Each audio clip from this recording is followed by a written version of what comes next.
everybody, and welcome back to Crime and Sports. Yay! Yay, indeed, Jimmy. Yay, indeed. My name is James Petrogallo. I'm here with my co-host. I'm Jimmy Wissman. Thank you, folks, so much for joining us today on another wild, crazy, downhill edition of Crime and Sports. And this week, really not downhill. It would be more of a lap thing as we go back because it's a swimmer. So, or maybe down off a diving board, straight down to the bottom of the pool, we'll call it, whatever.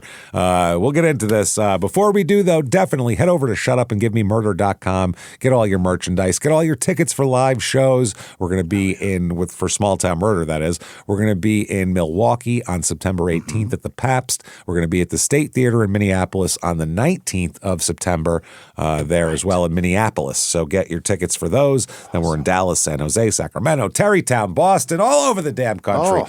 West Coast, Texas, Midwest. We got the whole country to cover still in our fall. Yeah, East Coast schedule. Too. Goddamn. We got it all. Yeah, East Coast, Midwest, Texas, California. So it's everywhere. They're doing that. Then, of course, listen to our other two shows. Listen to Your Stupid Opinions because it's hilarious. If you like the show, sure is. Yeah. You'll like Your Stupid Opinions. And also Small Town Murder. It's this except with a murder in a small town. It's great stuff. Check those out. And then get yourself Patreon as well. Mm-hmm. That's a good thing to do. Anybody $5 a month or above, you get every damn stitch of everything we put out, including as soon as you subscribe, you get about almost 400 back bonus episodes you've never heard before. That's immediately upon subscription. That's a lot. That's a big binge. That's a big feed to binge there. And then you get new ones every other week, too. We'll keep adding to it. One Crime and Sports, one Small Town Murder. That includes this week. We are very excited because this week we are going back to an episode for Small Town Murder we haven't done in a while for Patreon. It's Love After Lockup time. It's been a couple of years. My. We got back into this show hard recently, real hard, and holy shit did it get good again. Boy, is it good. It got so bad for a while, and then they went back to their roots, and now it's excellent again. So we're going to talk about Love After Lockup. They chose to use people that aren't so hateable. And not so hateable. Incredibly and people boring. And wanting to be like Instagram models and shit. I don't want that. I want a guy who's got like... His parole officer set him up with a ditch digging job, and now he's got to try to figure out how to deal with that. And this lady who doesn't want him to leave the house because she's jealous, and that's what I want. That's fun. Trying not to do meth.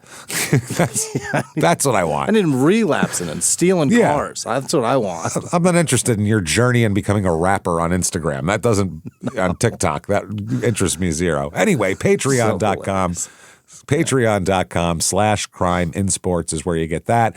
And this would be worth it. Besides all of that, you get everything we put out with your Patreon, all ad-free as well, all the regular episodes. Crazy. Crime and Sports, Your Stupid Opinions, both Small Town Murders, all ad-free. And you get a shout-out at the end of the show where Jimmy will fuck your name all up for you. Don't you worry about that. Absolutely. That said, let's do this with our Jackass of the Week here. It's an Australian, so that's fun. Yeah, this is Scott Andrew Miller. Scott Miller. Okay. You've never heard of him because he's a swimmer. And who the hell has heard of any swimmer besides Michael Phelps, really? Like in the last 20 years. And they're American. Last 20 years, I've heard of one. Yeah. And then before that. Ryan Lochte. Yeah, he's so doing other shit like getting in trouble and being a fuck up that I forgot that's what he did. I thought he was a snowboarder, to be honest with you. I didn't even know he was a swimmer. Okay. Same and then before that, somehow. Before that, Mark Spitz. And that's it. Those are the only swimmers we've ever heard of in the history of the fucking world. Oh, Greg Louganis also. And we know him because he had AIDS. It's in a pool. I'll count it. He had to swim to get back up to the top or he would have drowned. So I'll give him that. Anyway, Scott Andrew Miller here. He is born February 21st, 1975 in Manly, New South Wales, Australia. The town of Manly. Here he is. His sport is swimming, and his big event is the butterfly. Oh. That's sweet. Mighty sweet of him there. He's got a lot of medals from all sorts of shit that we'll get into here. It's a hard stroke. It's a hard. He's a real good stroker. This guy strokes himself awfully well. Because you got to get your whole body out of the water. You know what I mean? And then you need lotion for that one. I think the butterfly stroke. You need some lotion, or else you're gonna get you can't one-legged kick chafed. You know what I mean? Yeah. No. It's two legs. Yeah. And if you use like one, you're DQ'd. Yeah. No, it's like you have to act like a fish. Yeah, you have to do that. Yeah. And he's got a mother named Jenny and a sister named Nicole. I don't think his dad's around very much here. His youth is heavily centered on competitive swimming from a young age. Oh. Swimming is one of those things you have to get into pretty early. Right. Usually. You don't just pop up in like the 10th grade and all of a sudden you're a great swimmer. Unless you're some kind of amazing athlete. But just in general, you find it's people that have been doing it. So it's like golf. Like you have to do it from the time you're pretty It's also a fascinating sport because the statistic for people that go to college for it, it's in like the upper 80s, 90% of if you do it in high school and you stick through it you go to college for it. It's an amazing stat. There's a bunch of athletic scholarships that you could probably, if your kid's half coordinated, could walk one foot in front of the other, can get a good chance of it. And it's weird sports that you don't think about because they're not glorious, like swimming, bowling. You know how many bowling scholarships there are? People don't realize it. Because the athletes play good athletes play basketball, football, baseball. They don't play bowling, or swimming or whatever. So in general, it's a place you could sneak in there. He grew up in the Northern Beaches area, I guess, around here. He joined a swimming club where he received guidance from a coach named Barry Prime. His mother was very supportive, drove him to real early morning training sessions at the pools and all that. That's another thing. Any Olympian has a tired parent with a car with a lot of fucking miles on it. Every Olympian. You can't just be good and do it on your own. You have to have parents willing to help or else you'll never get there. And if I could tell anybody in a cold climate area of a sport to get your kids into, this is it. In a hot climate, this is fucking miserable. And I say that as a dad who went to swim meets for a decade. When your son was in it. Pissed off all day. Hot as fire. I remember, you'd be angry because it's so hot and they're hours long and holy shit. Yeah. His mom would basically drop him off and then sleep in the car waiting for him. And then he'd come out when he was done, he'd come out, wake her up, and they'd drive home. That's how it had to be because she was so tired. His sister was also, I think into swimming as well. But he was... The butterfly stroke is what he concentrated on early, and that became a signature event. By the time he's a teenager, he's got a natural talent for these sprint butterfly events. So that's what he's into. Very regimented, very into the competition. Doesn't do a lot of normal kid stuff. Doesn't go and hang out with his friends and eat pizza and do shit like that. He's into swimming. Yeah. So he's just training. That's basically all he's doing. He's not really making a lot of friends. He's just doing swimming shit here. He is described later as having, quote, an unorthodox and lonely youth where he missed out on school and on making friends and lacked the usual academic and emotional support of teenage years. That's in a document later on. Swimming is an isolated thing because you're not you're on a team and everybody's doing something different, but your opponent is the fucking clock. That's it. It's you. There's a lot of sports that's fucking pretty much golf, bowling, any of those kind of sports you're against yourself, really. There's nobody trying to block your thing from happening. Yeah, you can do that with three other dudes at the same rate, you know what I mean? On the same hole. When you're swim meet, it's just you in the pool. Well, it's against the clock. That's the same thing with golf, though. Nobody's trying to block your ball or anything. You have full access to everything, and you're just trying to get a certain score. You're not playing against anybody. Their performance is irrelevant to you in bowling or golf. But they're all at least walking around with you all day. A swim meet is very isolating. Yeah, but they're all, like with the races, they're all in the pool at the same time. But not your same team. Next to each other. You know what I mean? No, but I mean, the people you're competing against are, next to you. It's the same thing as a race. I mean, a race, honestly, is there's a guy next to you, but he's not stopping you from running faster, so it's really a race against yourself. Unless there's somebody actively blocking you, like basketball or, baseball or soccer or sport like that, then it's really pretty much an individual on your own. But then even with any of those other things, they kind of involve each other with their, together. You can go to the driving range together. When you're swimming, It's crazy how isolated it really is. It's almost like one-man sport. Well, with golf, you can't get more isolated than literally standing by a tee alone by yourself in the middle of a field. Like, you can't get any more isolated. But you're driving around all day with 3 other guys. Yeah, even bowling. Stand up there with everybody watching you, and you're the only guy going, that's fucking, you're pretty isolated. It's the same thing. Yeah. You know, it's only you going up there. There's no distractions. Same sport. So I think they're all just, you have to have a certain mindset of blocking everything out and focusing, I would think, right? Yeah. I guess. He did all of this, and with this comes some mental health challenges that begin as a teenager. Right. A lot of times he's homesick because he's got to do they travel a lot for these tournaments and things. And but early in the 90s, he emerges as a pretty prominent figure in the Australian swimming scene while he's still a teenager here. Oh yeah, he was. We was spotted in junior competitions in Sydney where everybody saw how good he was at the butterfly event. So in 1993, he's in the Pan Pacific Swimming Championships in Kobe, Japan. Oh, man. He wins a silver in the 200-meter butterfly. So apparently that's his jam. Okay. And then I guess his team gets a bronze in the 4x100-meter relay medley relay. He also competed in other events, the 100-meter butterfly. He didn't medal in that one, but it helped establish him as one of the promising young butterfly specialists out there. Hell yeah. Yeah, my old job. I was, got a little shoulder achy there. I had to retire from the butterfly. Butterfly is something else. So he has a big deal, though. He's only, 18 at that point. So wow, he becomes he's a phenom at this already. A big shot, among the swimming circles here. In 1994, at the Commonwealth Games, as the British gets, I love how they get everybody together. Of hey, everybody we used to own, come on in here. Everybody whose land we've raped and pillaged and people we've fucking subjugated. Come on over. Got our leader on your money. And show how good you swim. Yeah, everybody, all those people. So 94 Commonwealth Games, he gets a gold in the 100-meter butterfly, a gold. That's so wild. Yeah, a gold in the 4x100 medley relay, a silver in the 200-meter butterfly, and a bronze in the 200-meter backstroke. Jesus Christ. That's a big deal. I bet he was swimming butter in the swimming butter. Relay. Swimming fly, I don't know. That is a great phrase. What are you doing? Just swimming butter?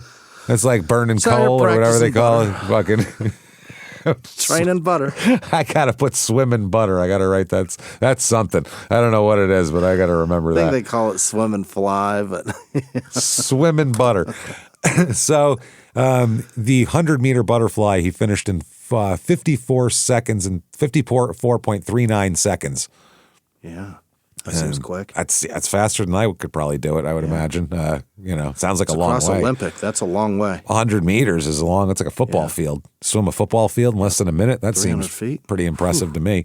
So the silver, I'm not going to get into those times, but he's got really good speed. And basically now they're looking at him as having potential to be on the international stage, Olympics, sort of thing. He dominates 1995, winning multiple national championships in various butterfly disciplines. And at the Pan Pacific Swimming Championships in Atlanta in 1995, he gets the gold in the 100-meter butterfly and the gold in the 200-meter butterfly. Dang, he swims far. He will fuck your butterfly up. Any butterfly you want to swim, he'll beat you at it. Out butterfly your punk ass any day of the week in this fucking pool. Butter the shit out of you. Butter the shit out of your fly. 4x100 medley relay, they got a silver. But that's a relay, so it's not just him. So yeah, that relies on three other guys. Yeah, everybody's breast, free, and back. Yeah. All those people. That's pretty funny. You send out. That seems so like, it's the weirdest, pickiest thing. Like, imagine watching somebody swim and being like, that's the wrong stroke. He kicked. And you'd be like, who cares? Shut the fuck up. He's trying not to drown. You know what I mean? I don't get it. It's so weird. Yeah. I forget the order they do them in, but the last guy swims free, so that's why it's exciting because you got 3 people going back across the pool. You got the butter, the fly, whatever. Yeah. Then the breaststroke, and the last then guy back. Does whatever and he then, wants. No, it's in order, a specific order. You got 3 different people. Yeah. Or 4 different people, and the 4th guy swims free. So what's that? Anything goes? Freestyle. It's freestyle swimming. You you can can do whatever the fuck you want, but everybody want. just swims like a madman, like normal swimming. You know like what I mean? you'd normally swim to be the fastest you could swim. Yeah. Right, because that's going to be the one that kicks ass. That's going to be the fastest one. It's the most effort, too, to put into it. So that's you're kicking and fucking swimming. You're doing everything there. But it is wild to watch when there's 3 or 4 of the teammates that are all on freestyle at the last. So like their third relay coming back. I think their third relay is back. Yeah, the third person coming back is in backstroke. So when you've got 3 guys going in backstroke together and then their last teammate is diving off to swim free, it's just splashing. It's fucking crazy. Especially when they're 8 or 9. It's fucking adorable and exciting. Before that, it sounded like you were talking about a bathhouse experience you had at one point. And then you added 8 or 9, which made it worse. And I was like, oh, no, that's not good. That's when it gets real dirty. That's when it gets filthy. When the 9-year-olds show up, things really get cooking. Illegal. That's when things really get cooking. Now, they're apparently in Atlanta. He spends a night in jail. Welcome to America, Chief. Spend a night in jail in Atlanta. Atlanta's a wild fucking city.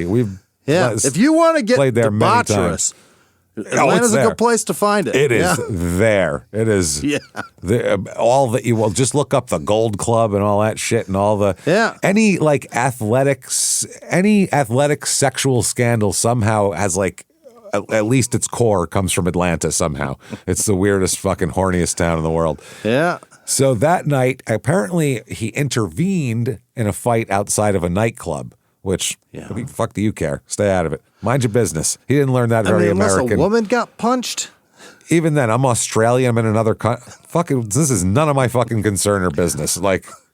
Australians love to fight. Oh, I know, but if I'm in a foreign country and people are, this is not my business. This is not my place to intervene. I don't want to go to jail in a country I'm not from. I'm not going to start fighting people.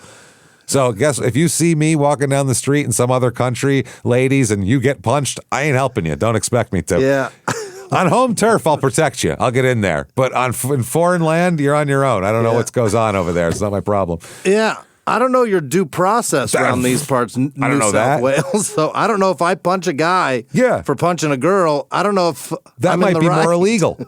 Might be more illegal because you don't know in that country. It's like, well, that was his wife. He's allowed to punch her, and you're like, what are you talking about? You don't know the country you're in. Who the fuck knows? He was self-defending. Yeah, well, he's got to self-defend against me too. Then she was nagging, and he punched her. That's how we do things here. You came in and made it an assault. This is crazy. I don't want to get involved in that.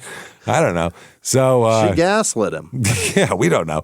So he ends up spending a night in jail outside at a nightclub. So we don't know what happened there.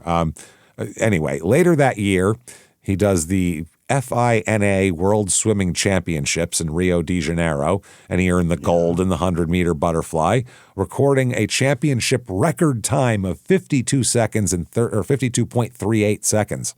Wow. Which kicks ass there. And a silver in the 200-meter butterfly there, which she was probably just tired from going so fast on the first one. It's got to be exhausting. It has to be. He is basically also training intensely this whole time. He's got the most elite coaches in Australia. I mean, he is on the fast track to the Olympics here. They're emphasizing improvements in speed and technique and, trying to take any hitches out of his, like a good batting coach does with a batter. You're wasting some energy here, wasted motion, that kind of shit. 1995 in Rio, he does very well. It positions him as a huge contender for the Olympics, which, by the way, are where in 96, Jimmy?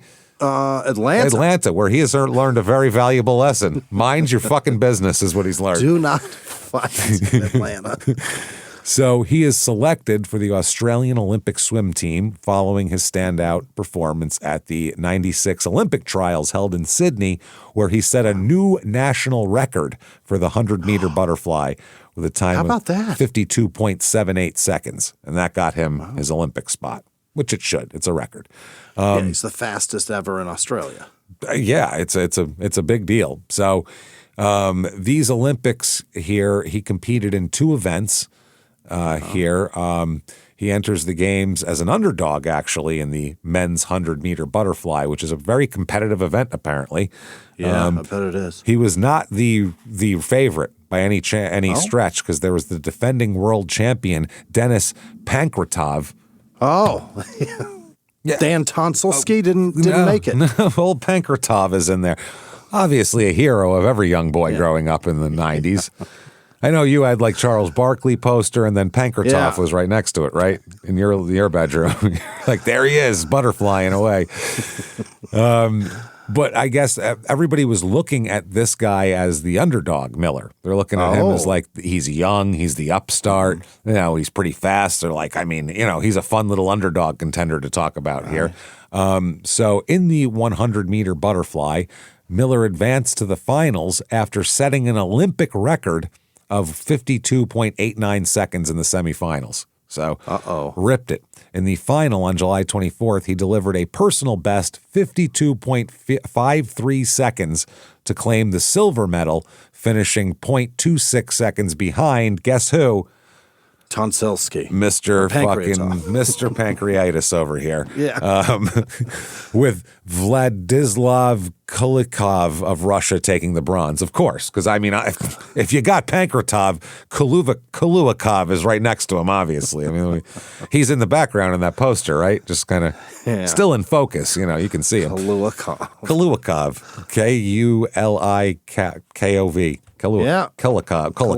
Kulikov.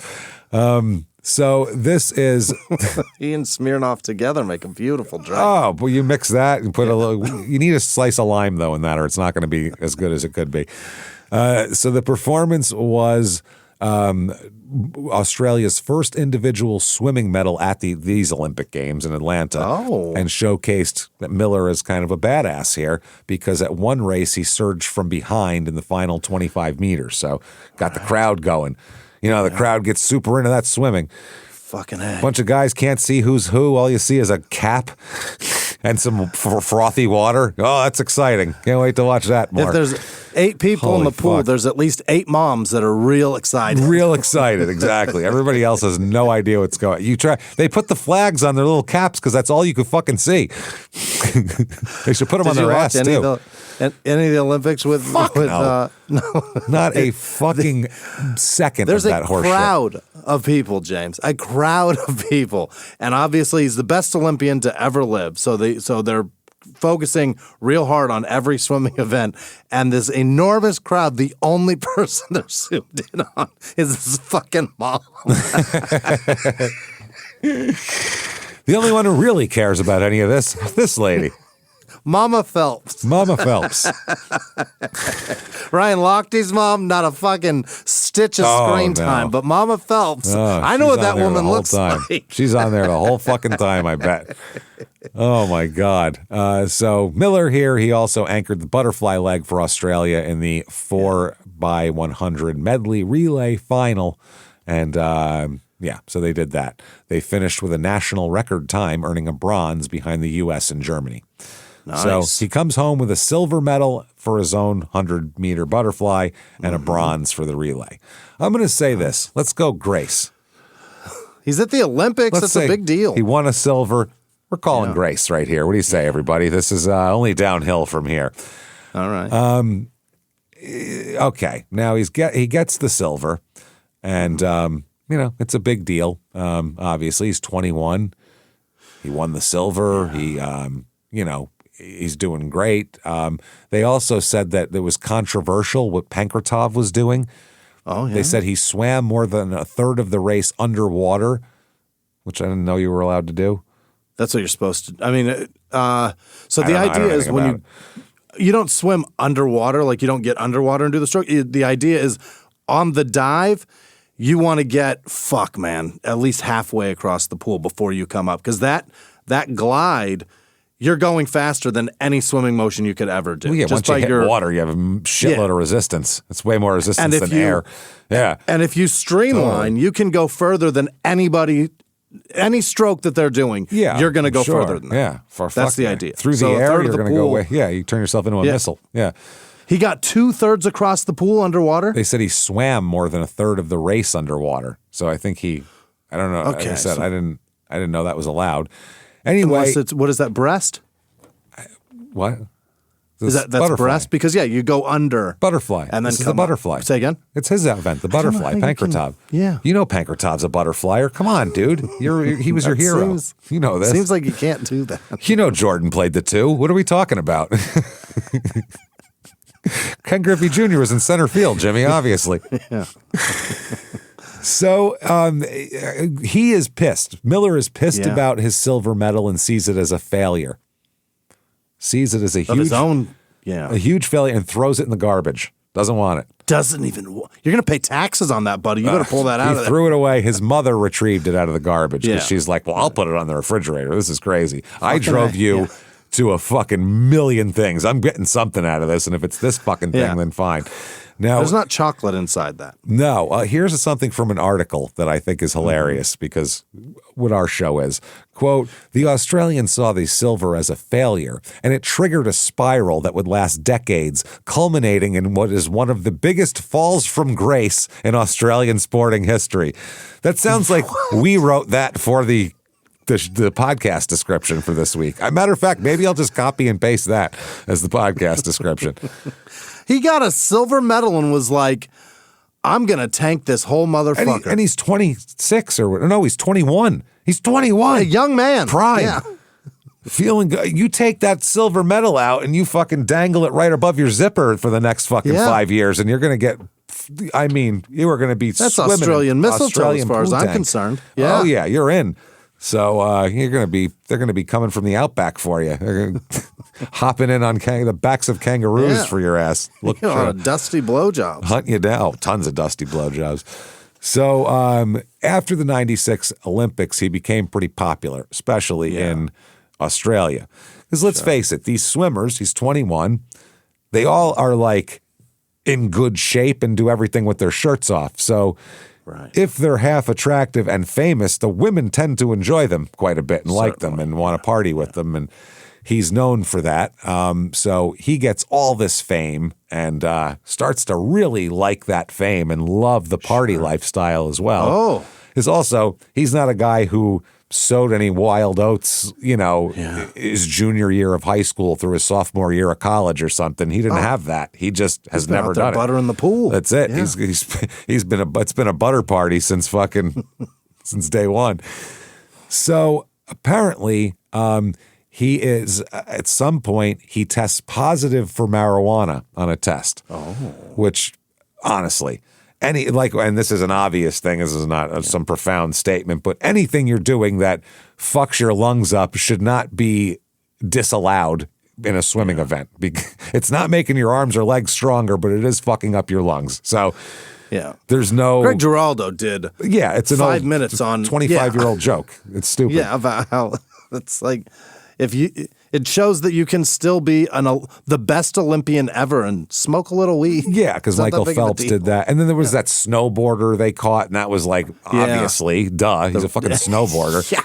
What are you talking about? You got to be stoned to do that crazy shit, number one. He's wearing baggy pants and boots in summertime to sign autographs. He's got a hat on that's a beanie that says mean people suck on it. What are we talking about? With a bill that's sideways. Yeah, this is what he smokes weed. He smokes weed. So he's banned for 2 months from Olympic or whatever competitive amateur swimming competing. He protests the suspension but serves it anyway. 2 months.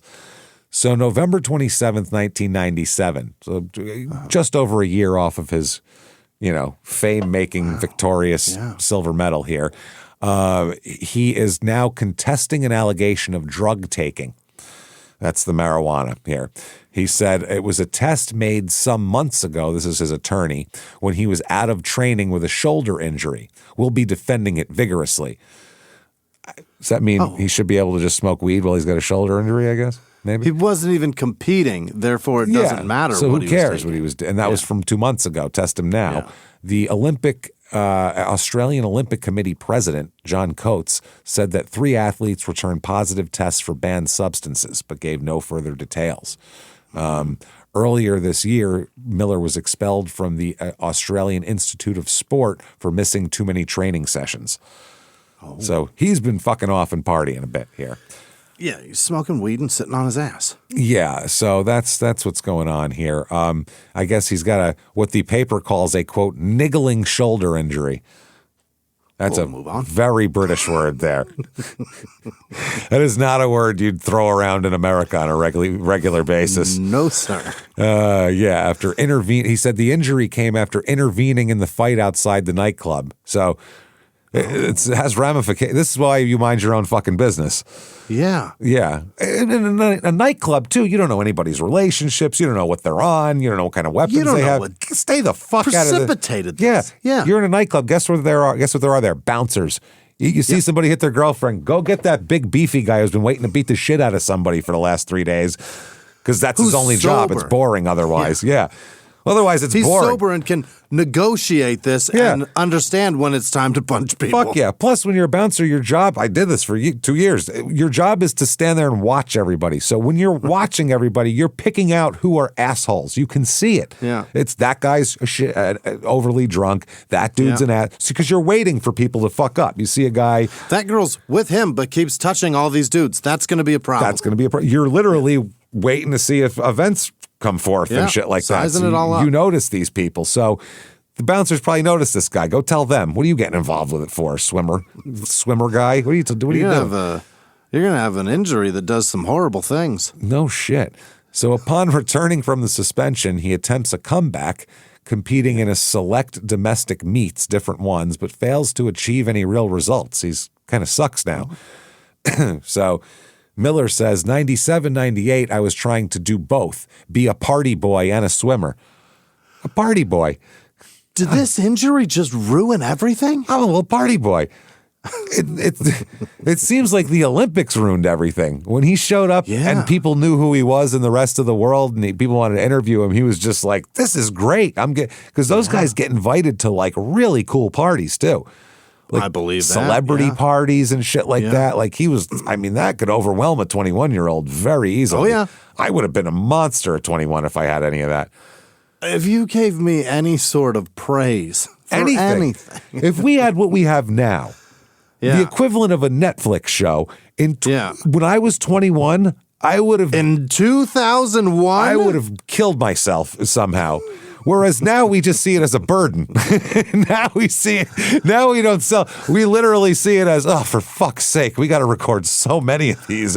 We see it as like this soul-crushing burden. But then we would have seen it as the greatest thing in the people recognize me. I was buying black market dick pills, and I had friends that did IVs. I would have figured out a way to mainline black market dick pills and whiskey. Oh my God. I would have been a mess. Yeah.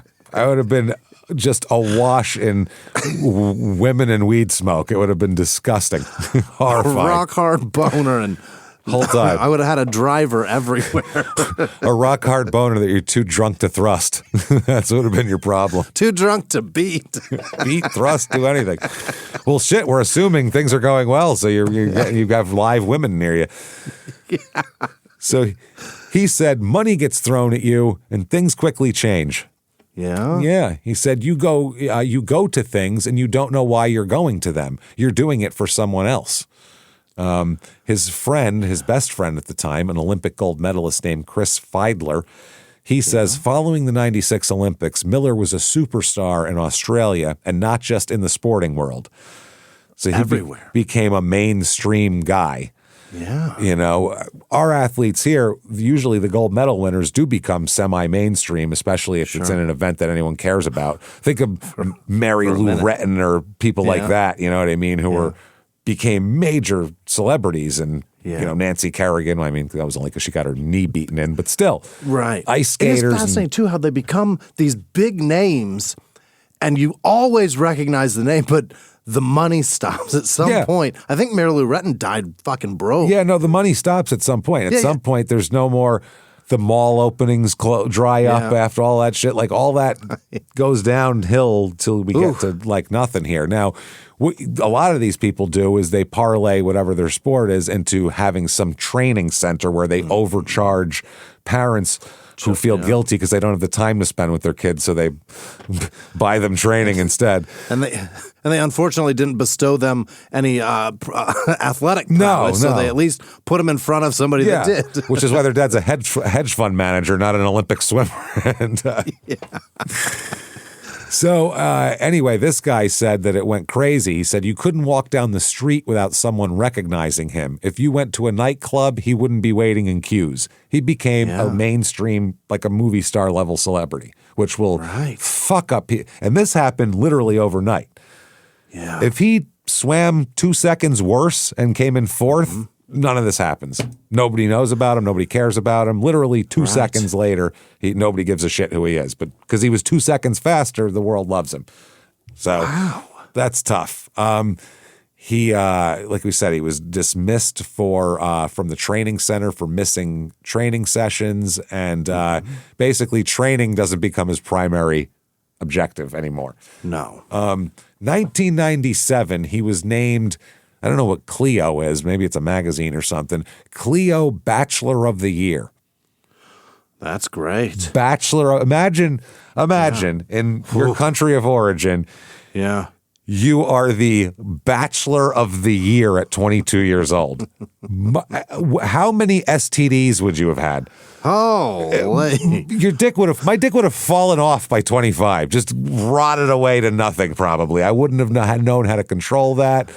I don't know that I'd wash it before the next person got it. No. And you'd be telling them about it too. Hey, watch out. There's still some stank on my hang down. So if you want to be careful. Might want to still smell funny. Might want to take a wet one to it or something first. I don't know. It's up to you. You do what you want. Dip it in the whiskey. Yeah. Just dip it.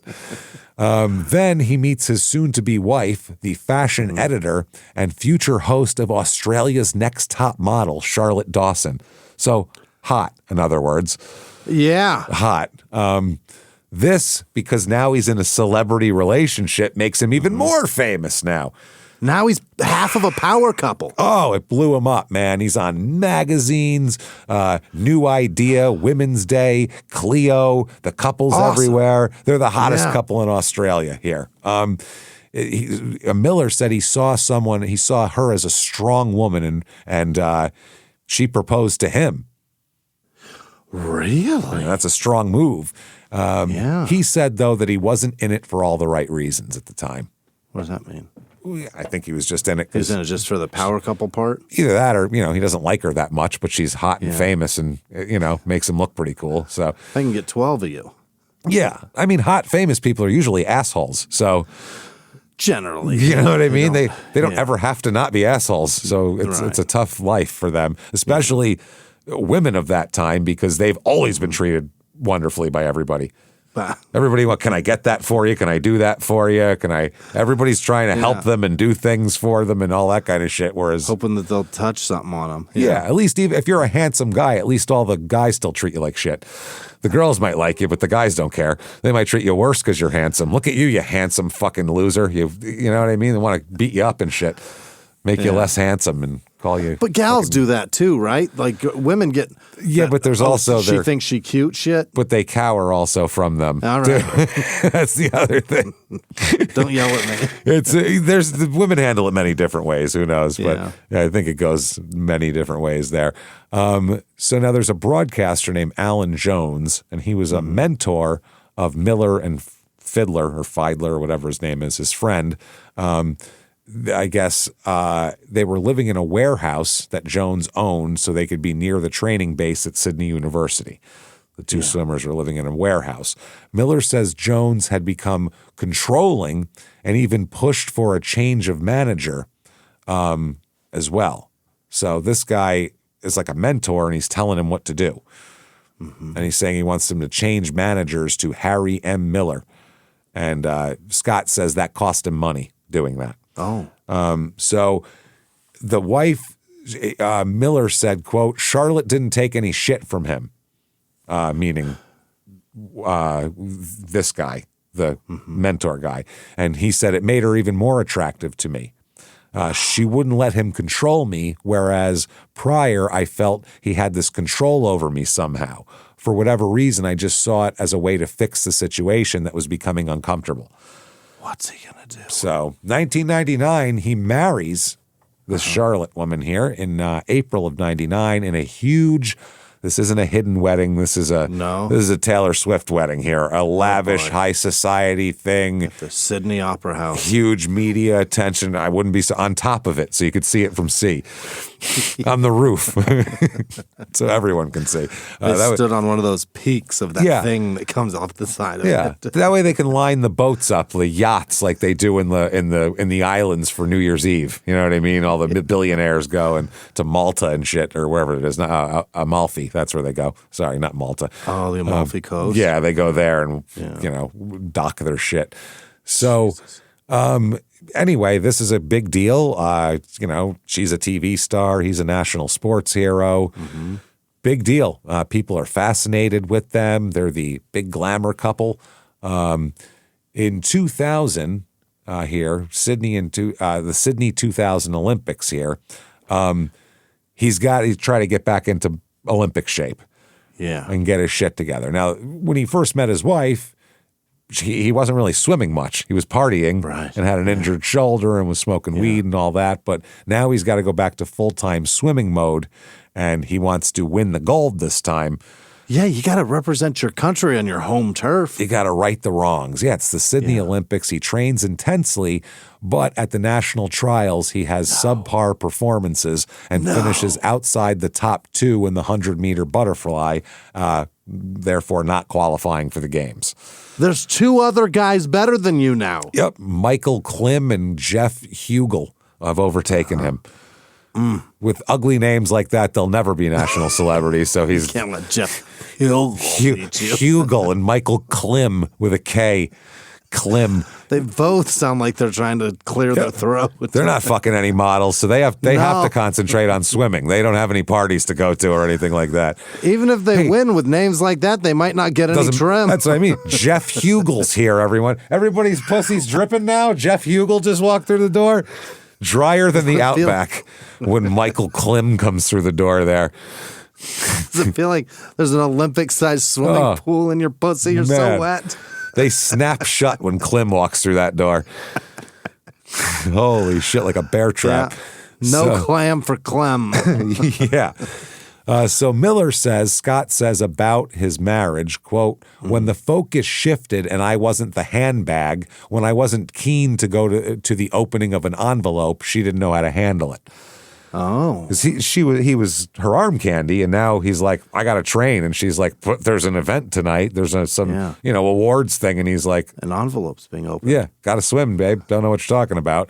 He said, she didn't understand how I could become a completely different person and thought I was having affairs and ringing my coach, seeing where I was because he was at training. Oh, she's doing that? She thought he's having affairs. She's calling the coach going, is he there now? Is he in the pool? Oh, my God. Yeah. So the marriage starts to fall apart. But he's starting to swim better, and he feels like 2004, he's got another shot here.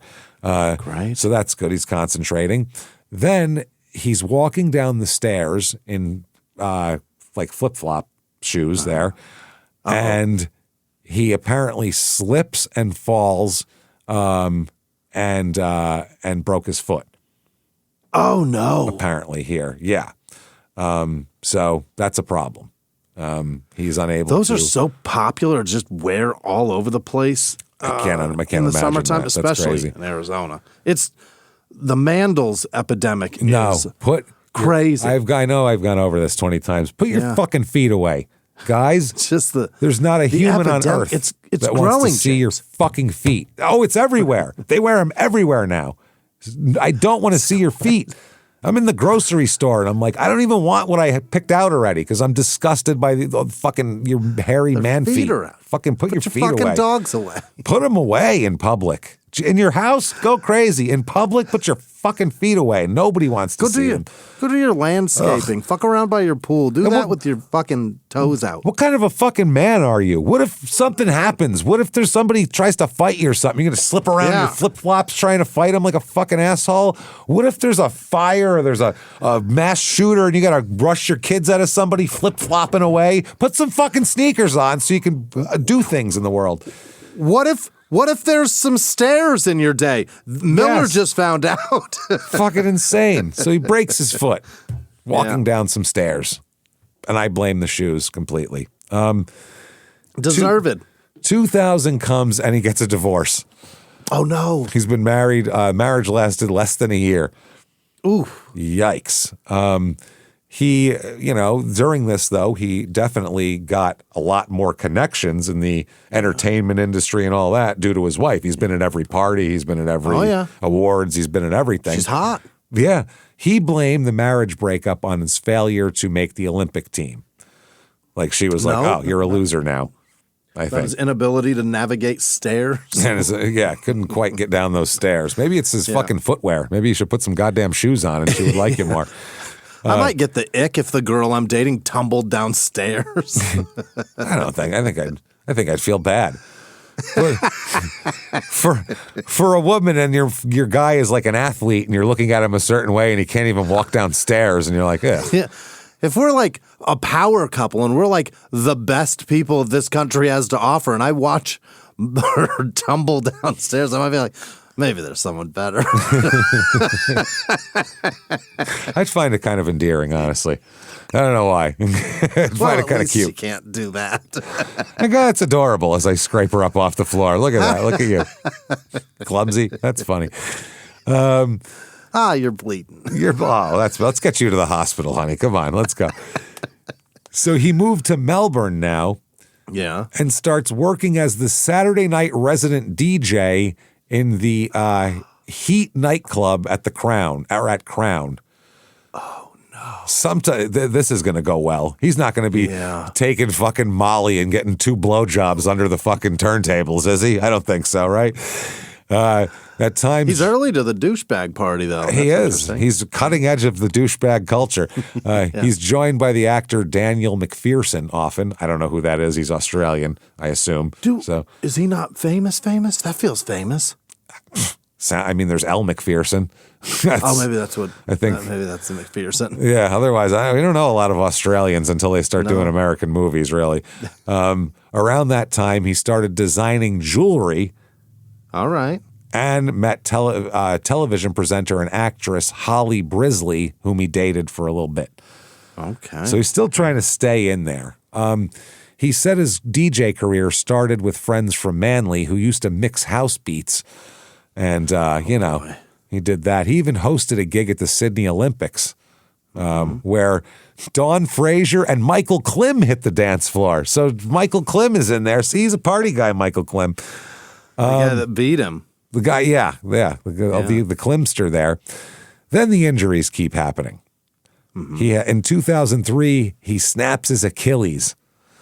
Yikes. That's how? I have no idea. That's fucking brutal. That's the worst injury you could think of. That just takes you down. And then in 2004, he's recovering. And he apparently had a problem with his shoulder, and by February 2004, he couldn't get his arm past horizontal. Like, we couldn't lift it any farther. He's got a John McCain. His shoulder's all fucked. Level. Yeah. He was taken into a Viet Cong cage and tortured for a couple of years. After broke his shoulder, reset it and broke it again. After blowing up an entire American aircraft carrier. That's the funny thing about John McCain. He became with the whole hostage situation, like an American hero. If he was never taken hostage, he would have been like the biggest bumbling idiot in the history of American military, in the history of warfare. He fucking blew up like an entire aircraft carrier. Like he's of his own shit. Like that's crazy. In a plane? Yeah, his plane came in. He was like on fire, and then the other ones caught on fire. I don't remember the exact thing, but they had to push the planes into the ocean because the aircraft carrier was catching on fire. It was insane. It caught on fire because of him. Because of him, he fucked something up, and Yeah, and then he crashed another plane, and then he got captured, obviously. But well, he didn't seem like he's real good at the flying part. No, definitely not. But he's real good at the not telling anybody shit part, that's what's heroic. You know what I mean? That's heroic. I'm not going to, because it's embarrassing. I won't be able to do any physical movement beyond the common penguin, from the rest of my life because I won't say shit. That's the heroic part, not the crashing and stuff. I don't want to say a word because you guys might laugh at me. It has nothing to do with protecting state secrets. It's just that this shit's embarrassing. They're all pointing at him going, that's the guy who almost blew up his own aircraft carrier. Yeah, that's the guy. He's like, Mom's the worst. Speaking in Vietnamese. So it's in 2004, that's his problem there. So he retires at age 28. Whoa. Retired. Done. He's done one thing, and it was almost 10 years ago, basically. He's fucked. So he said that he felt like the Australian swimming people, like the national people, abandoned him. He said there was no transition, no help from this is amazing, this quote, no help from the swimming industry. That's because it doesn't exist. That's why there's no help from it. No one pays money to watch people swim. There's a reason why. There might be an industry. You're going to have to give it 10 years before the best Olympian ever jumps in that water. Yeah, and still no one's paying shit to watch it. And No that one's lasted paying for it. 8 years. Yeah. And it's really a week, twice, 4 years apart. And On then it's TV. over. It's like, no one's like, oh, I'm going to the big swim meet tonight. It's at 7. It's down at the arena. It's going to be never heard one person say that. That's how you could tell if your sport's an industry. Do people pay to watch it? If not, it ain't an industry. It's a hobby that we've decided to pretend is important every 4 years, like most Michael Olympic Phelps sports. got the position as the head coach. I mean, I don't know what the fuck he does. I don't know what game plan he's drawn up for ASU. Now take another bong hit. All right. That's how I did it. I'll see you guys at the Tri-Pie party this weekend. Make your torso longer. Okay. Make your torso 3/4 of your body and do a bong hit. That's what worked for me. Be 6'6". It worked for me. Yeah. Be 6'6" with 6'2" of torso. And just be two little feet sitting on the bottom of a torso so you can move yourself like a dolphin. And grow your ears enormously. They'll waggle. Oh, they'll waggle good. So he felt abandoned. When he got the job, the industry in Phoenix, I don't know why I just said that. Because it's funny. That's why. Swimming in Phoenix became like a big ass deal. Yeah. And then I never watched or heard of a single meet at ASU. No, because he wasn't swimming. And I don't think he's there anymore. No. I'm positive he's not there anymore. God, no. ASU is depressing. No one's going there. So anyway, this guy here, he said, I felt abandoned and alone. I had no formal education, no prospects, and no plan B. He's just stuck out there.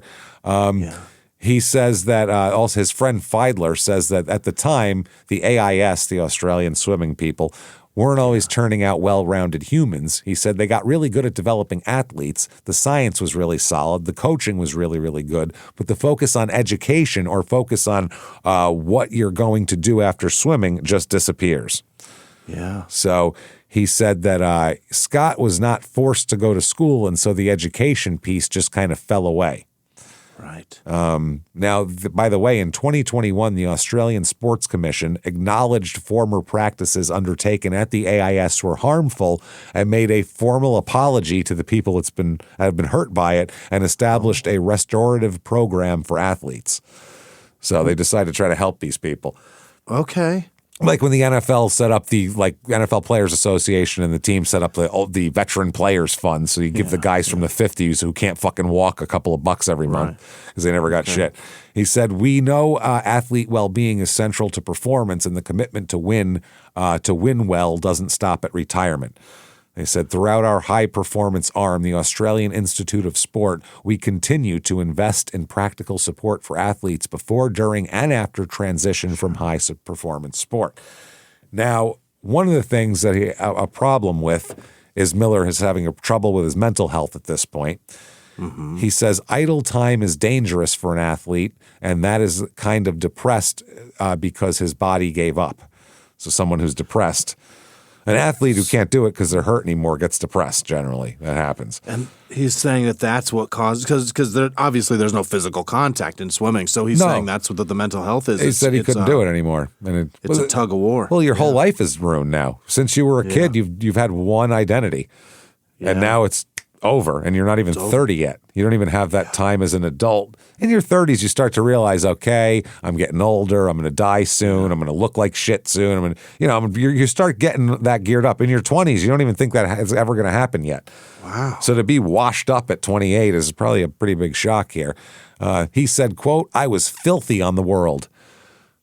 Oh. That's an Australian term. He said, "I went straight to the dark side. I didn't hesitate. You go into destructive mode. You just want to hammer yourself and you don't want to feel anything. What started out as using cocaine or ecstasy when I was out to party quickly became a daily smorgasbord of methamphetamine, heroin, cocaine for that instant mood enhancer." Holy shit. Wow. Meth, heroin, and he's fucking making his speedballs and shit. This guy, that's crazy. Well, that's the hardest drugs ever. one to come up, one to go back down again, put myself back up again. The meth lasts longer. The coke's for shorter bursts. Like, he's got his whole shit set up here. He said, "My first circle of friends changed from fellow Olympic athletes and high achievers to drug addicts and drug dealers." Wow. His sister, Nicole, remembers that Scott struggled to reconcile with her, and she struggled to figure out who he was, basically. He wasn't the same person. She said, "He was gone. His eyes, he was emotionless. I felt like I just lost him." Okay. 2006 is when this comes to a real head. When he calls his father from a hotel room during a huge meth binge. He's on like a multi-day meth binge.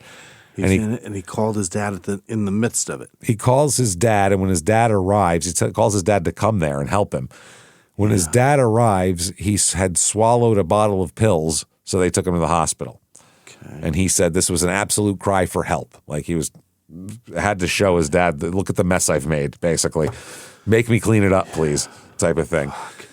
So in 2008 here, he invested, I don't know how he had this money, but he must have saved his money. I don't know how a person on that many drugs can save their money, but maybe he had it he might have had like a financial advisor that put his money away correctly at first or something.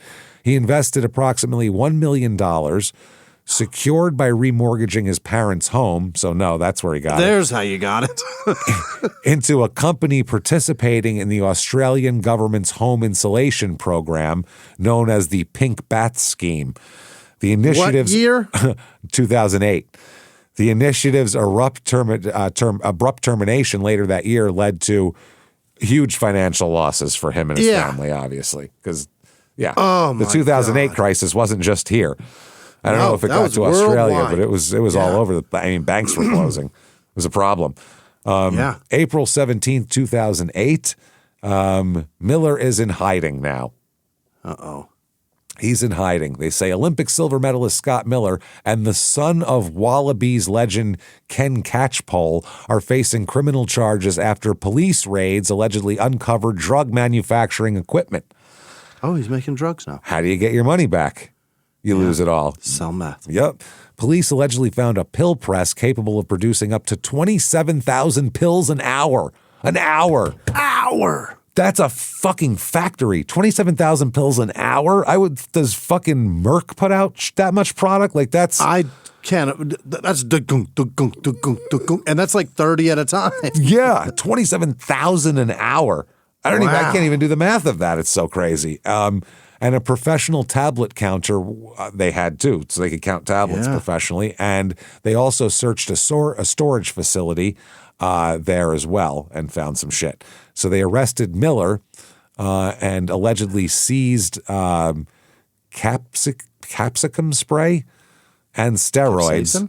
Maybe. Oh, yeah, that's what it is. I never saw it written before. I've only heard it. And steroids after raiding his storage unit as well. So that's what happened. Catchpole, the son of the other guy, was arrested at his home at the same time. Catchpole faced 11 charges, including possession of a tablet press, 4 counts of possessing prohibited drugs, firearms offenses, possessing ammunition, possession of equipment to administer a prohibited drug, supplying a prohibited drug, and dealing with proceeds of a crime. Oof. All right. Police charge sheets alleged that during the Seaforth raid, they also found a .32 caliber revolver fully loaded, with 5 bullets there. Shit. They also seized ecstasy, ice, the drug ice, which I haven't heard about here since 1992. It's been a little while, yeah. And 3 glass pipes used to smoke it, which are also illegal, as well as cocaine and some weed for good measure. Yeah. They also seized bundles of cash totaling almost $250,000. Oh, boy. Cash, which are suspected of being the proceeds of a crime. Yeah, I doubt you don't store your cash next to your drugs usually unless it came from that. You don't go out and do a legitimate job, come home, put all your money right next to your drugs. No one does that. Your cash and drugs in a safe with a gun means you sold some drugs and now you have this cash because of it. And I also have more drugs to sell, so I better keep this gun. I better protect my investment. Yeah. So Catchpole did not appear in court during a brief mention of the matter, and his bail application was whatever. Okay. Bail was formally refused. Whoa. Mm-hmm. Holy shit, that's on the Catchpole guy. So outside the court, Catchpole's lawyer said his client was embarrassed by the charges. He said he's fine in the circumstances, a little embarrassed. Now, Miller's also being charged with possession of a tablet press, 2 counts of possessing a prescribed restricted substance, and possessing an offensive weapon. I find that weapon offensive. It's a .32. What are you, a wife? You, sir, have offended me. He was granted bail to appear at the court on May 7th, and then he went into hiding. Not away from the court, but away from the media, basically. Right. They said he's yet to contact his family even after this. I don't even know. His father, Barry, said, quote, "I don't know anything about it, mate." Yeah. That's it. That's Australian for beats the shit out of me. What do I know? He said, "I rushed in and tried to call him, but he's not answering the phone. I expect he's inundated. I haven't spoken to him, but if I did, I would advise him to fight the charges. If he's hearing me, lawyer up." So, by the way, Catchpole's father played 27 tests for Australia, 13 as captain, and is widely regarded as one of rugby union's greatest scrum halves. Oh, you get 2 of them together, you got a whole scrum. Yeah. Boy, just a whole sack full of scrum. In '61, he became one of the only 9 players to make their test debut as captain, when at 21, he led the Wallabies in the 3-test series against Fiji. Okay. Catchpole had won the award a couple of times. Oh, this Catchpole guy had won. He was a good rugby player, too. Wasn't just his dad. Yeah. So 2008, April 18th, this article says, Scott Miller always seems to have a relaxed, cheesy grin on his face, no matter the crisis.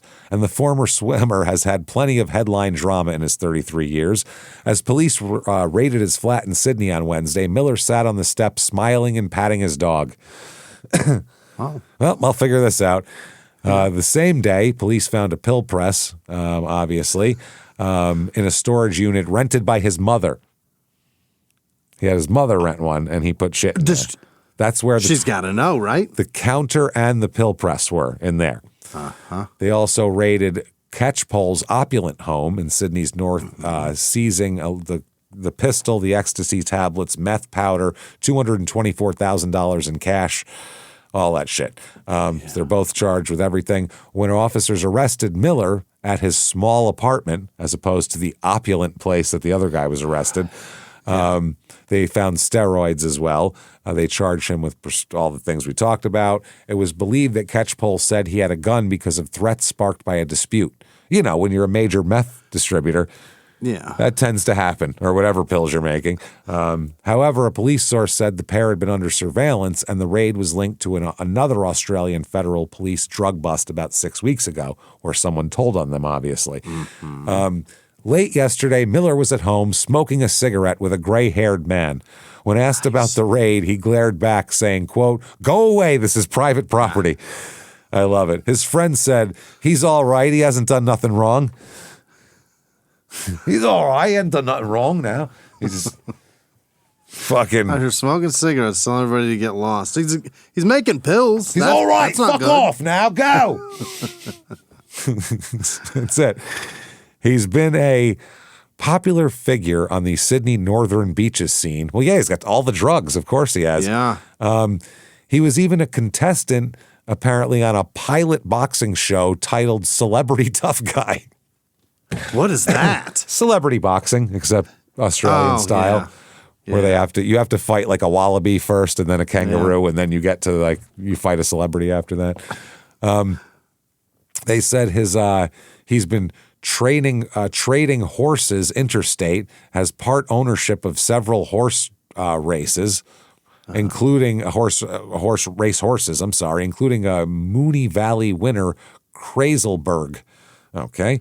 Right. But he hasn't been swimming much lately. They said Miller's arrest, this is the Australian swimming spokesman, said it was certainly a major surprise to everyone in the swimming community.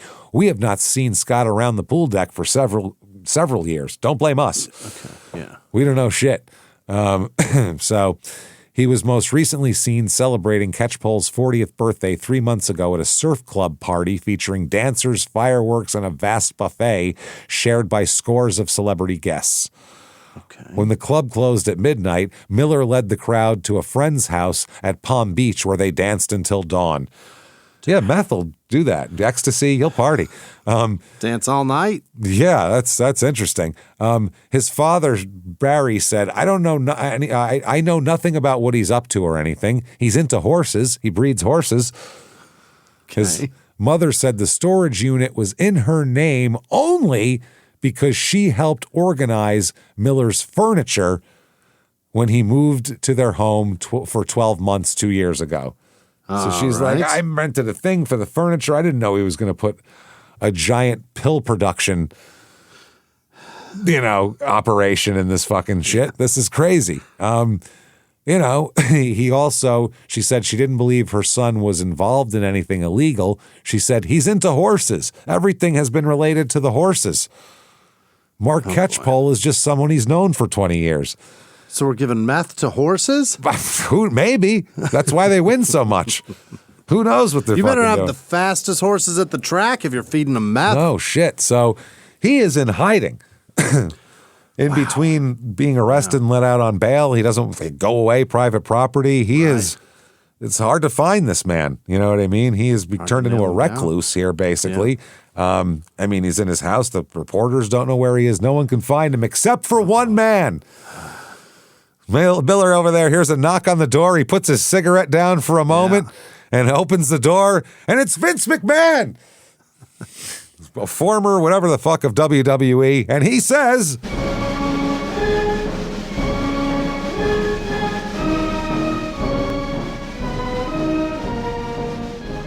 how is it you've come to arrive here?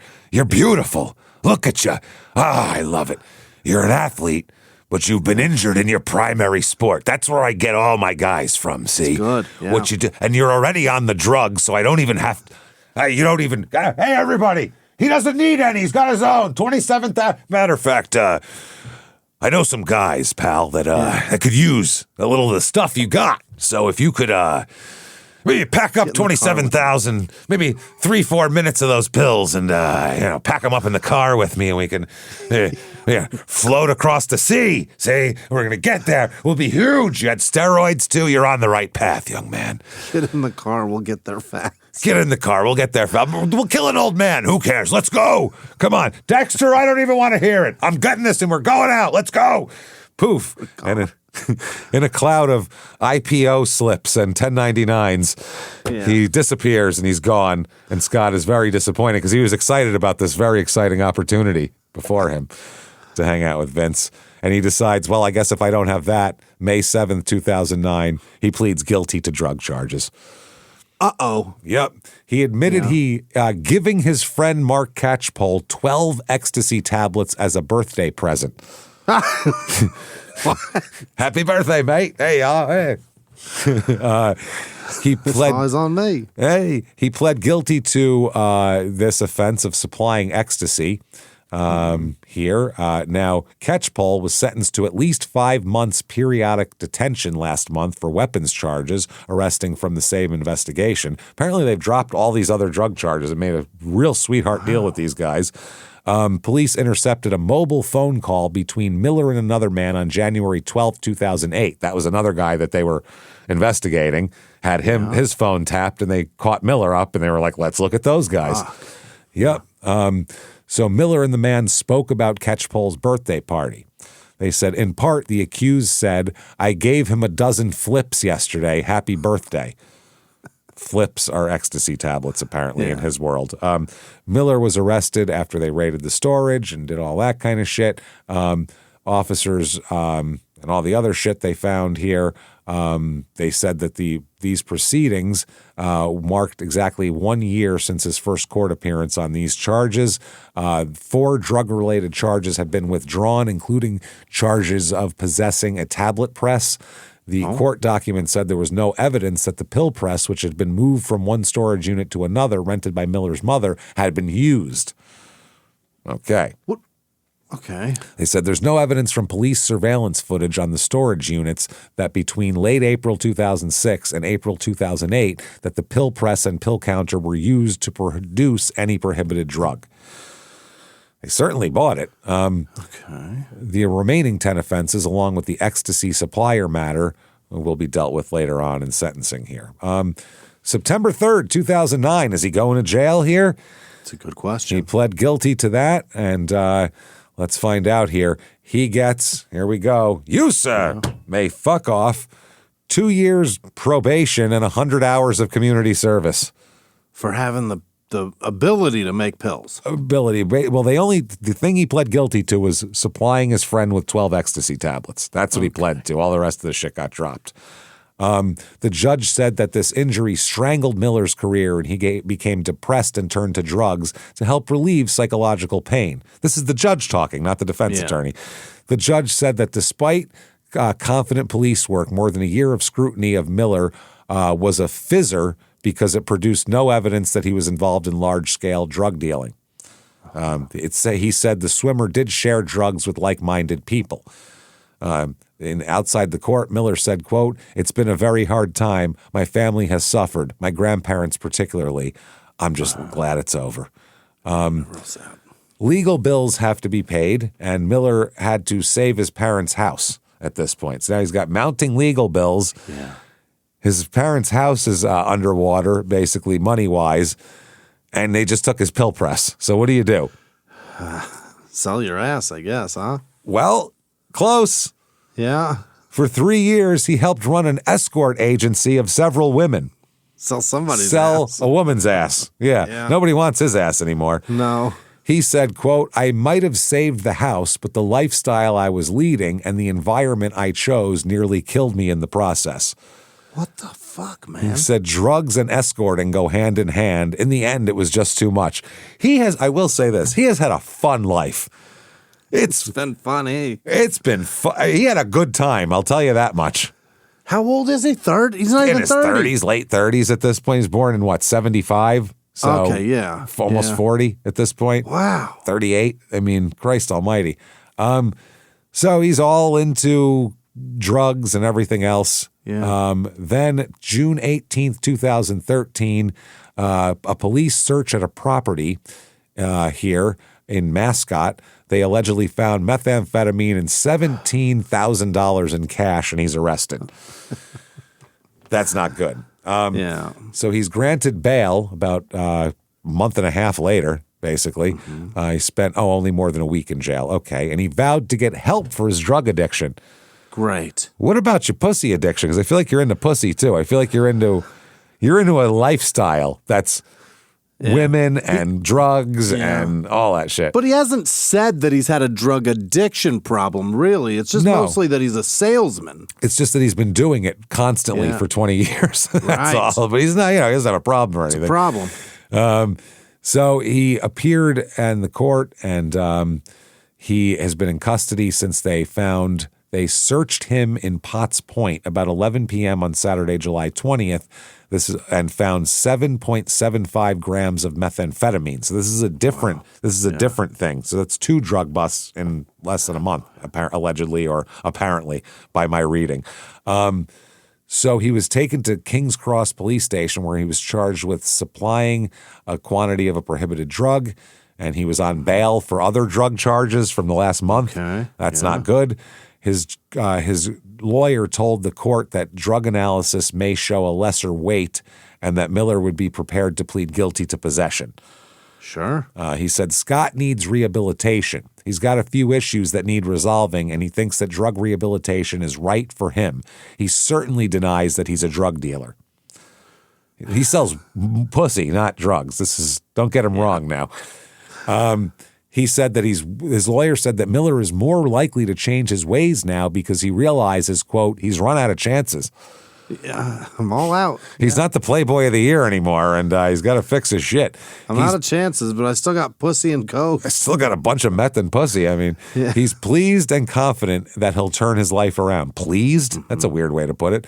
Yeah. So the judge granted bail on several conditions, including a curfew that would confine him to his home between 8 p.m. and 7 a.m. So he can't go out otherwise.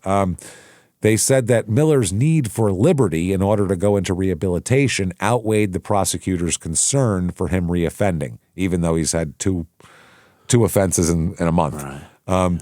This was less than 2 weeks after he pleaded not guilty to a number of drug and stolen property charges, too. Right. He appeared at the court. He apparently July 10th is when he was found in a car with 3 bags of ice and $14,700. So he's had quite a bit going on here. November. Oh, wow. Later on in the article, the name Dennis Pankratov comes back. It's all his fault. Old Dennis. Poor Dennis, man. November 17th, 2013, court hears his case. Scott Miller told the police he ran an escort agency when he was arrested. What do you do for a living? I run an escort agency, which is, I think, a legal one he runs, but who knows? I think they were probably doing. Yeah, as long as it's legal, you can say it. You can say it's escort, yeah.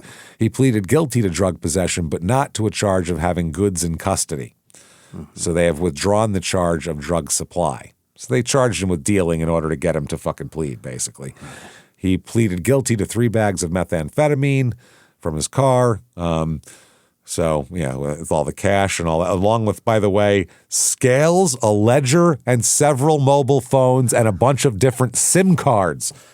You know, like Stringer fucking Bell on The Wire. You're selling drugs. Like a whole drug empire. Like a whole bunch of, you have some meth, but you have 16 grand, scales, a ledger showing what people owe you for drugs. Wow. And then the SIM cards and mobile phones so you don't get intercepted again like how he got busted the first time. Right. Yeah. So the police had been conducting surveillance of what they described as a known drug location when they started following the car. Mm-hmm. And that's about that. When asked about the money, he told police it was from an escort agency he ran. Oh, this is for pussy, mate, not for fucking not mad. For drugs. Officers did not try to find out if he was telling the truth. Didn't matter. Miller has been undergoing medical treatment for rehab in Melbourne, and he says he's happy with the outcome of the proceedings. He said, I started rehabilitation in Melbourne a few months ago. I'll go back and finish that off. And when those proceedings are finished, you won't see me back here again.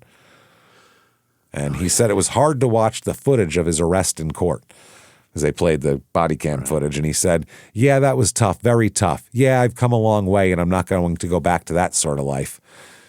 So January 22nd, 2014 is sentencing day here. Here we go. And the judge tells him that this is your best chance and gives him a, you, sir, may fuck off, suspended sentence. What? Yep. Suspended sentence. They're saying you're obviously an addict. They are so kind. They're so kind to. I'm telling you, if you're like a famous athlete, there's not that many of them there on an international scale. They just feel bad. It really seems like that. Just keep being a twat. Yep. A 12-month suspended sentence. And also the judge told him that the police will be watching him like a hawk. Oh, yeah. He pleaded guilty to 2 counts of drug possession over separate incidents. This decision saves him from jail, and the judge said it's always difficult dealing with drug addicts. Well, that's a true statement. He said, yes, Mr. Miller has had a previous chance, and yes, he's promised things in the past, which he clearly hasn't done, but he has now had 5 months of rehabilitation. So they said, this will run concurrently, 2 12-month sentences to run concurrently, both suspended, and he's on a good behavior bond, which is great. Probation, basically. She said, this is your best chance. And he said, thank you, Your Honor. So his lawyer said he has applied himself to this 5-month program, which he completed, and he's going to continue to work on his progress and recovery. Mm-hmm. And they said, quote, he's really pleased at the opportunity he's being given. He's had every opportunity, more than most people get in a lifetime, even as a teenager. And he said his fall from grace has been hard for him to handle. Dude, it's amazing. He said to waste that is really a pity, but unfortunately drugs do that to people. He said Miller would work on a construction site while he looked for work in a more suited field. Yikes. He's supported by his partner in court. I bet she's not a famous actress. Bet not here. So that's what's going on with that. He says that he's doing the full-time rehabilitation, and that's all he's going to do. The judge said there's been a marked improvement in his mental attitude and physical well-being. Right. And he said also that his escort agency business is dead and buried now, too, because that's drugs. Can't do one without the other. Right. So 2014. Okay. His ex-wife, Dawson, Charlotte Dawson? Yeah. She is found dead in her Sydney apartment. Whoa! Yeah, 47 years old, found dead there on Cowper Wharf Road. What the fuck happened? Woolloomooloo. Woolloomooloo. That's a place? That's a place. WOOLLOOMOOLOO. Yep. Yeah, 8 O's in that word. Okay. Oh my. I assume it's an Aboriginal term, I would hope. They say there's no suspicious circumstances surrounding her death. She had a history of depression and was upfront about her issues. In 2012, she was admitted to a hospital after being the target of a bunch of attacks on social media, a bunch of Twitter attacks sent her to the hospital. So she's not mentally, that's tough. She's fragile. Twitter attacks drove her nuts, huh? Yep. They said the bullying of Dawson began after she confronted a Melbourne woman about abusive posts directed at her and a Melbourne follower who had lost her partner to suicide. Dawson made a point of retweeting the abusive messages she received, many of which called on her to commit suicide in a bid to raise awareness of cyberbullying. She was an ambassador for an anti-bullying program called Community Brave and also campaigned for increased funding for cancer treatment. Jesus. Yeah, she killed herself in there. It's fucking suicide. Absolutely. So that's horrifying. February 23rd, 2014, they say tragic Charlotte Dawson spoke of her lost love, former husband Scott Miller.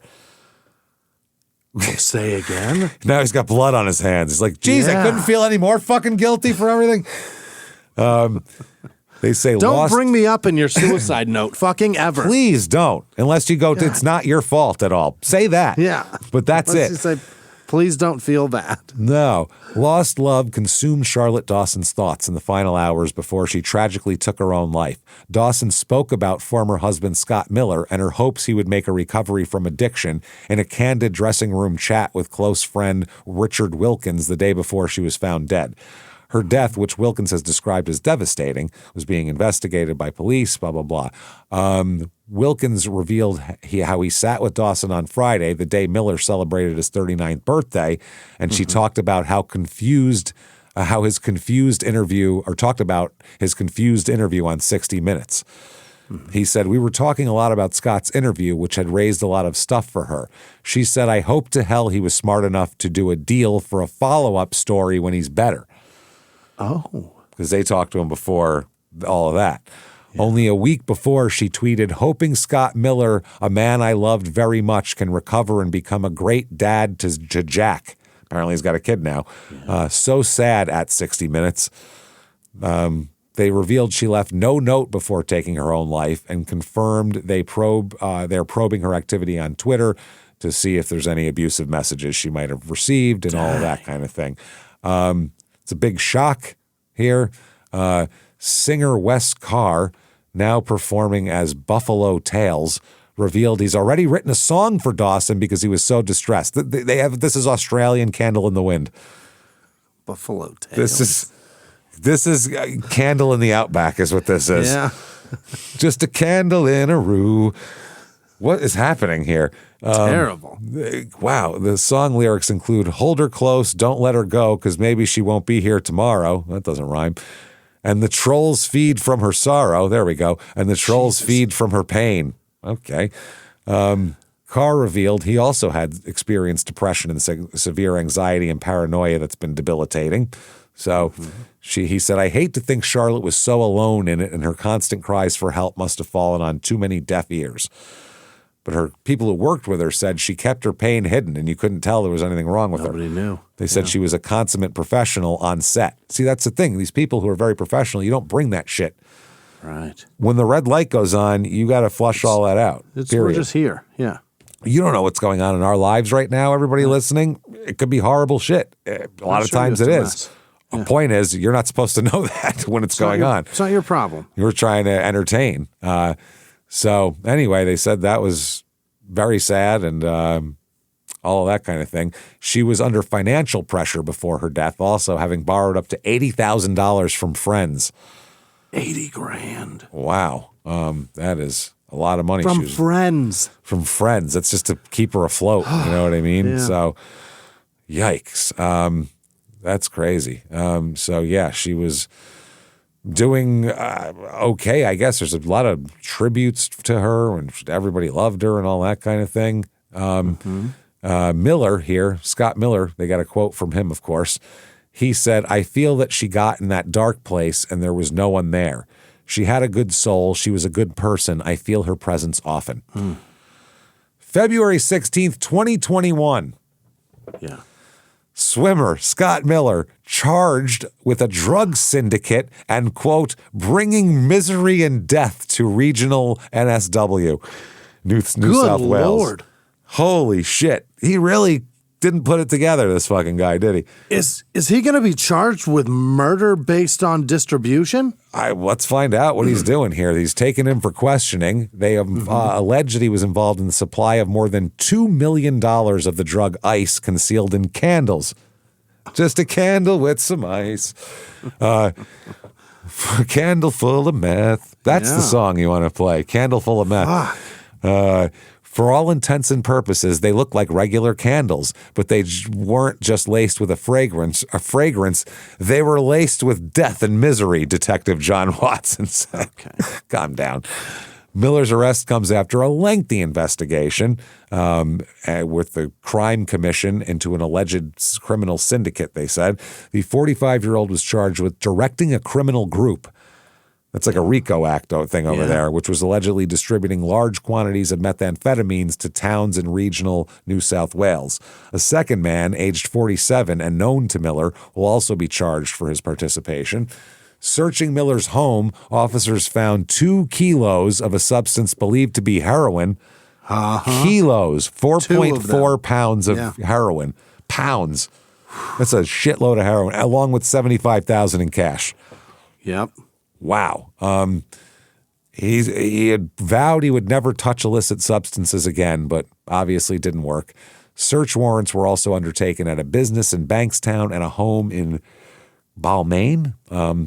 This detective said regional parts of New South Wales were being hit particularly hard by the ice epidemic, and police have been working hard to track down syndicates operating in the supply of drugs to those communities. They said they were intent on delivering death and misery to those regional towns. They love you using that term. They said, and now we've taken that syndicate out. Should be at least 48 hours before someone else sells these people meth because there's a market for it. So fills in with the vacuum. Yep. Miller's case was mentioned in court today. His lawyer did not apply for bail. He'll remain in custody until he returns to court in April. Didn't even ask for bail. We know it's not happening. Unbelievable. He knows. They said when he was arrested shirtless in his Roselle home, an officer chastised him. That's funny. Quote, from Olympic swimmer to drug dealer, haven't you fallen far, the officer said to him. Haven't you fucked up enough? Miller had a comeback, though. Oh? He whispered, quote, alleged drug dealer. Innocent until proven guilty, sir. Yep. He said that after the arrest, Miller says that after the arrest in the police vehicle, that's when clarity hit him. He said, February 16th, 2021 is the day that I truly believe saved my life. I'm good now. It's over. Yeah. I know I was good then and I was good before, but now I'll do it again. I'm really, really good. I swear to God. He said I was sitting in the back of the wagon and watching the trees go by. The first thing I thought was, I'm not going to see my loved ones for at least 10 years. Then I just had this wave of relief. It wasn't fear. It was just a relief that just fucking came through my veins, every part of me. Yeah, I just figured out right now that I don't need this anymore. Oh, boy. September 23rd, 2022, they say, read fallen Olympian Scott Miller's text messages as he attempts to find a junkie to test his heroin, and his vile reaction when his druggie associates dumped 4 kilograms of meth on the road as cops closed in after a 200-kilometer chase. That's a hell of a headline right there. Yeah. Olympic swimmer Scott Miller called his co-offenders fucking spastics when he learned their inept drug-running escapade had been busted by police. Miller was using the supposedly encrypted Enam phone app when he learned a plan to smuggle 4 kilos of meth from Sydney to Albury on the Victorian border had ended in arrests. Miller wrote to an accomplice, they reckon they were in a police chase, stashed all the stuff. Fucking spastics, all of them. I've got headaches now. Headaches on top of headaches. You can't call people that, though, right? Isn't that a bad word? Over there, I think it's over there. It's synonymous with Yeah. Whereas here, it just means you're kind of hyper and it's nutty. Yeah. You know, tons of kids in elementary school are like, this fucking spastic asshole. And it's just somebody who is hyperactive, basically. Different over there. Yeah. Mm-hmm. Miller was using the handle on this app, IQ, EYE, letter Q. Uh-huh. I is short for ice or crystal methamphetamine, the cops say, while the other guy, Johnson, who he's talking to, called himself Snowy Mountain, which needs no interpretation. Unknown to the pair, Enam had been set up by law enforcement agencies specifically to catch them. They downloaded the app that they wanted them to catch them. Unbelievable. Having the AFP and FBI monitor his communications was just one of the monumental mistakes Miller made before the bumbling team's arrests. In another series of conversations, after their meth plans came unstuck, Miller told Johnson he'd acquired a kilo of heroin and just needed someone to test. He said, quote, I need someone to put it in their arm. I smoked a heap off tinfoil and I'm relaxed at best. Holy shit. A heap. A heap. He said, I've got 1 kilogram hammer. I need it tested. Help. Snowy Mountain said, do you still need him sorted? And he said, I need someone to put it in their arm. I'm back dealing with old man. I won't deal with direct again. It's a nightmare, but we landed 1 kilogram hammer today and I need it tested. Snowy Mountain says, I used to know. I can ask Irish. That's his forte. As for junkies, wouldn't know. Wow. And then he says, overseas is asking for feedback. I've smoked a heap off foil and I'm relaxed at best. That's fucking amazing. He attributed his involvement, Miller does, in supplying meth to, quote, post-elite competition depression. PECD, pecked. I've got pecked, everybody. And I need meth.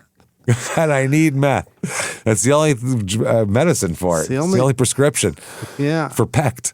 There's PTSD and then there's PECD. It's much different. That's amazing. His descent into criminality has emerged as he's awaiting sentencing for his doomed attempt at smuggling meth. The Anam messages are contained in a police statement prepared for the case against one of his co-offenders, Luke Matthew Peake. Miller's plan to drive the 4 kilos of meth worth $2.2 million What? It's a lot more than it's worth here, I think. New South Wales ended in his apprehension along with 3 bumbling associates, one of whom he met in rehab. Unbelievable. Perfect. The entire shambolic, which is my favorite British Empire word, shambolic. Yeah. The entire shambolic scheme had no chance of success with police watching, listening, and tracking every movement of the drugs from start to finish. Miller drove the meth 280 kilometers from Sydney to Yass and handed over the consignment for transport to Albury, but the drugs were ditched more than 200 kilometers further south after 2 incompetent mules were involved in a high-speed pursuit with highway patrol officers. Nice. One of those couriers had shot up drugs just before the police chase, and the other had only gone on the trip to keep his emotionally fragile friend company. Probably to drive because he's shooting meth in the other seat. Even before Miller began his cross-state dash, he was worried desperately, sending a message to his fellow conspirator, "Tiger up my ass, bro." Awesome. The investigation began last year after police discovered a shipment of candles which contained a half kilo of meth, as we know about. By monitoring electronic communications, the group included Miller Johnson, Justin Sabolics, and Peak, a hapless late addition to the plot. Jesus Christ. They were also able to, after obtaining a surveillance device warrant, police were able to install trackers, listening, and optical devices in a white Toyota Camry with Western Australian plates used by Miller. So they made his car a studio, basically. They bugged him, yeah. The devices revealed the Camry had a hidden electronically lockable compartment concealed behind the rear passenger seat, which could only be opened with a specific sequence of actions. Oh. Yeah, that process was meant to be sufficiently complex that the compartment could not be accidentally opened. Wow. At 4:30 p.m. January 11th, Miller drove the Camry from Wise Street, Roselle, to White Street in Balmain. The hide was empty when Miller got out of the car and walked to the park. A short time later, an unknown man wearing a high-visibility shirt and face covering opened the rear passenger door and placed in a blue, white, and red bag into the footwell. Inside the bag were 8 candles in glass containers which contained 3,961 grams of meth. The meth was in oil form mixed with the candle wax, and the intention was to convert it to crystals in a process known as sharding. What? That's what? This is sharding. That's what I was like, I was sitting here with my mouth open going, he just said a process known as sharding. That's amazing. Sharding. Wow. Who knew that they had it in oil form and they could glass it up? Oh, yeah, you can turn it back and forth and cook it and undo it. At 4:30 p.m., Miller returned to the Camry and drove it to Thornton Street, Balmain, where he appeared to use his mobile phone to take photos of the footwell. He then opened the hide, which required the ignition to be turned off, and loaded the contents of the bag into the compartment before closing it. He then drove the Camry to nearby Terry Street and left the vehicle parked there overnight. Just after 6 p.m., Miller contacted Johnson using the Anam app and said, quote, "Bro, yo, I need the eye," meaning the meth, "I need the eye separated from the wax and sharded, bro." Johnson said, "I talked to them tomorrow, I guess. I pushed for tonight. Someone was with him a few days ago, said he couldn't see me till tomorrow." Miller said, "Okay, I have pressure to do it quick from OS people. Yo, yo." Okay. Yeah. About 12 p.m. the next day, Miller picked up the Camry, drove it to Homebush, then returned to Balmain without stopping. He messaged Johnson again at 12:04 p.m. using the app and saying, quote, "On way to Yass. On M4. Tiger up my ass, bro. I need you. Meet me M4. I'm turning around. I'll come to your area." And Johnson said, "I'm on scooter 20 minutes. So... What's the tiger up his ass? I think that's a cop is following him, so he needs somebody to do a crazy move and have a distraction so he can get away. Got a tiger tail, yeah. Got a tiger by the tail over here, babe. So at 1 p.m., shortly before 1 p.m., Miller told Johnson he was parked in a dead end near his home and to come outside, bringing his encrypted cipher phone. Johnson joined him about 1:30 and said he couldn't find his phone. Miller showed Johnson how to access the hide, the hole in the car. Johnson placed something small inside the compartment. The pair drove west on the M4 motorway. At 2:44, they stopped at a service station at Pheasant's Nest. to refuel and get snacks, and Johnson took over driving. They have this all on camera. Down in Albury on the New South Wales Victoria border the same day, Peake had met up with Miller's friend Sabolix. According to a statement, Sabolix told Peake he was working for Miller and had to pick up a vehicle in Yass as part of his employment. And he said Peake was concerned about the other guy driving such distances without company and offered to come with him. At the time, Sabolix said he had broken up with a girlfriend and the offender was worried about his mental state. He was a little depressed. So they drove 270 kilometers northeast to Yass, and at 4:28 checked into the Thunderbird Motel, where Miller and Johnson pulled up in the Camry about a half hour later. Johnson, I bet that place is a piece of shit. Oh, it's disgusting, the Thunderbird Motel in the middle of nowhere. Yeah. Johnson later accessed the hidden compartment several times, loading items and removing the blue, white, and red bag. All four men later drove to a remote road where the Camry was refueled from a jerry can, and Johnson showed Sabolix how to open the hide. The group went back to the Thunderbird Motel, where Johnson returned the bag to the Camry and Peake put it in the hidden compartment. As the four stood around the car, Sabolix questioned the wisdom of using a car with Western Australian plates, and Miller reassured him it wasn't a problem. They all then had a meal at the Clubhouse Hotel. That's where he should have been staying. Shortly before 9, Sabolix and Peake got into the Camry, the one that Miller was driving. They switched and headed south on the Hume Highway for Albury. About 11 p.m., they stopped at a rest area at Little Billabong for a half hour. Really? Little Billabong. They got a Billabong over there. Yep. Peake said during this time, Sabolix injected gear, which is shot up, heroin, and told Peake about his relationship with Miller, saying others were, quote, in his pocket and that he gets shit done, meaning Miller. He said he and Miller had attended rehab together twice, and he said, quote, he's a good cunt because he doesn't like you can do what you want as long as you're doing your shit. Like, he doesn't tell me not to take drugs. Right. This is the reason why drug dealers tell the people selling it for them not to take drugs, because they end up shooting it up while they have a shitload of it in the car. Yeah. And then you make mistakes, and then you get caught, and I'm going to get caught because you're caught. He's a good cunt, though. They resumed their journey with Peake, who was disqualified from driving at the wheel. Perfect. Had the guy with no license drive. At 11:46 p.m., a Holbrook Highway Patrol vehicle tried to stop the Camry and flashed its warning lights. Sabolix told Peake, go. So there was a pursuit that accelerated to 200 kilometers an hour. That's pretty fucking fast. What is that? 100? I think that's like 100, 110. 120, something like that? That's fast. Before braking harshly and turning onto Woommargama Way at Woommargama, crossing onto the wrong side of the road. The pursuit was terminated by police who feared for their own safety. Yeah.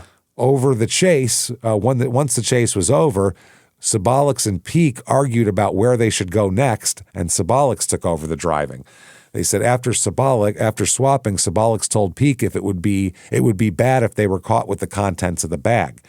While Sabolix was driving, Peake said, we've just got to go back to somewhere, it's indecipherable on the tape, and then we're going to fucking stash the car somewhere. The interior light in the car went on, and Peake accessed the hidden compartment. Sometime later, Peake said the words to the effect of stash this, and they slowed down, and Peake said tree.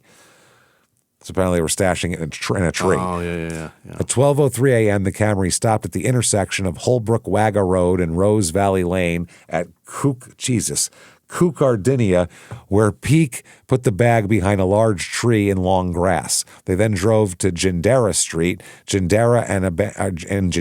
abandoned the vehicle. Later that day, police found the bag containing the drugs right where Peake had put it, because they have them monitored. The following day, Sabolix approached Peake and asked him to come retrieve the items. Peake refused as he didn't want to be part of criminal activity. He only went for a ride because he was depressed. However, he later relented, but they couldn't find the bag. So, Peake and Sabolix, who Miller called Albury in an anonymous message, were arrested for other matters on January 14th and held in custody.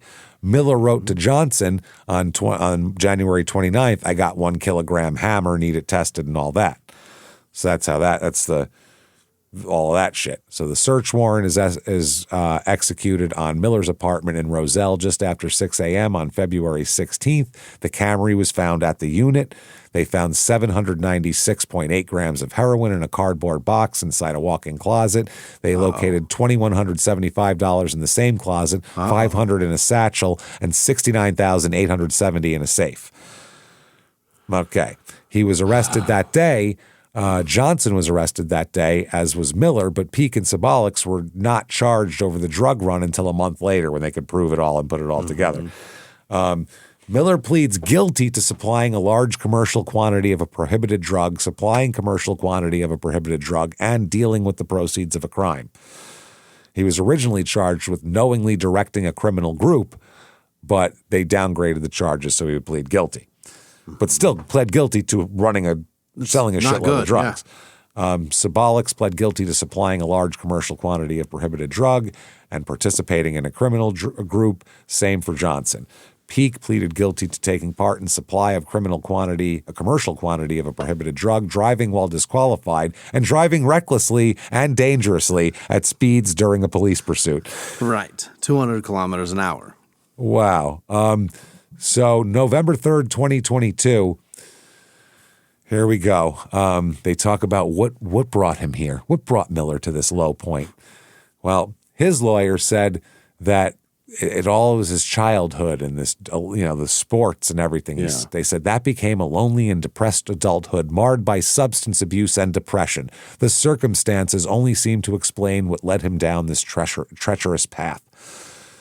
So he is fucked, essentially here. They said he missed out on school. This is where that came from. Missed out on school, academic, emotional training one would expect to receive in the teenage years. He lived a life that was heavily regimented and geared toward competition. He was mismanaged and not treated and considered to be homesick.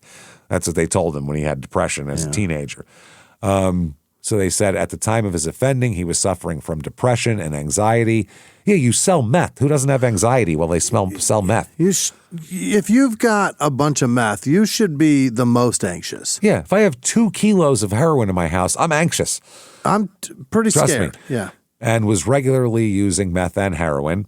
The lawyers pointed to the breakdown of his marriage to Charlotte Dawson and her taking her own life. Also, that's another thing. The Crown, the state here, argues Miller's drug offenses are only loosely connected to the downfall of his swimming career. Maybe the ones 10 years ago, but not now. This is enough. A little bit, lately. Which makes sense. He said it's very peripherally plausible to say that 5 times fast, to deliberately engage in the business of being a drug dealer some 20 years later. It falls into the category of background material, but has no significant effect on reducing the moral culpability of the offender. If it happened when he was 24, maybe, but this is, ridiculous. So he's going to be sentenced here. November 9th, 2022. Here we go. Scott Miller is finally sentenced here for playing a central role in the drug operation. Alongside his 2 accomplices here who also pleaded guilty. And all about the, secret compartment, and they talk about this. The judge said these problems have continued over subsequent years and have at least contributed to his substance abuse, talking about his depression from a young age. The judge told the court Miller's intentions were to be a law-abiding husband, father, and son, and to use his profile to help others avoid his path. She also took into account the unusually harsh jail conditions during the pandemic, which has involved periods of isolation. He's been in jail the whole time. So Justin Sabalix was sentenced to 3 years and 9 months in jail and will be eligible for parole in 2 years from his arrest date. So now, essentially. Right. Wayne Allen Johnson will be released from jail today after being sentenced to intensive correction order by the community, in the community.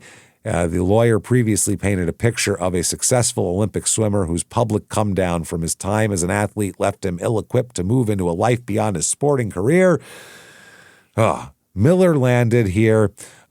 He's going to get the most prison sentence of anyone here. He gives him, you, sir, may fuck off, little over 5 years in prison. That's a while, yeah.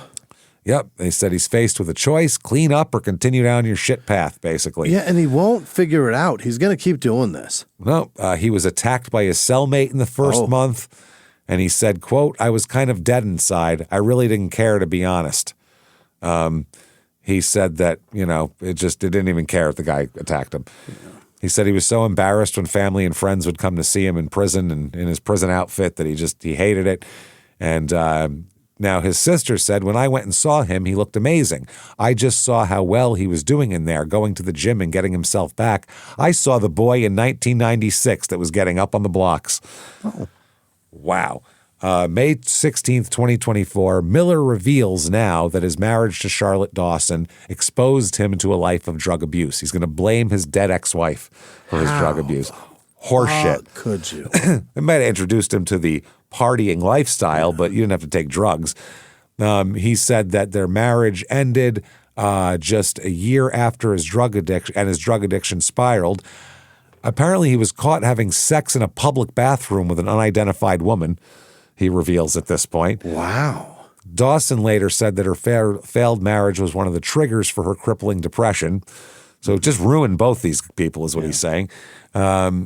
So he said that, quote, "Charlotte was engaged in the fashion and media industry, and it was in the context of my exposure to the lifestyle that my wife's social and employment connections afforded that I was first introduced to personal drug use. Whilst it was not significant, I realize in retrospect it was the start on my long and disastrous involvement with drug abuse." Wow. Everyone was partying and you are the only one who's here. So what are we talking about here? The only one that got a problem out of it. No shit. So with time served, his non-parole period will expire May 16th, meaning he could be released under supervision 3 years after his arrest, which is pretty soon, basically. They described him as a model prisoner. Oh. Members of his family broke down in tears as his sentence was delivered. The court heard how committed he was to turning his life around, and he thought he'd give him another chance here. So June 14th, 2024, released on parole again. Fantastic. Here. Yep. He was jailed. Now he's released on parole. He is assessed as being a low risk for reoffending and has continued his schooling behind bars. Okay. So they recommend he be released on supervised parole, including prohibitions on any drug use and no contact of his former co-offenders. That's a big fucking duh there. So the official statement from New South Wales. Every time I see NSW, I don't think of it as New South Wales. I think not safe. Anytime there's an N at top, it seems like North or National. I see NSW, I think not safe work. That's what I think. Safe so I work, right. Go to say New South Wales and it doesn't come out. I go, not new. Fuck, damn it.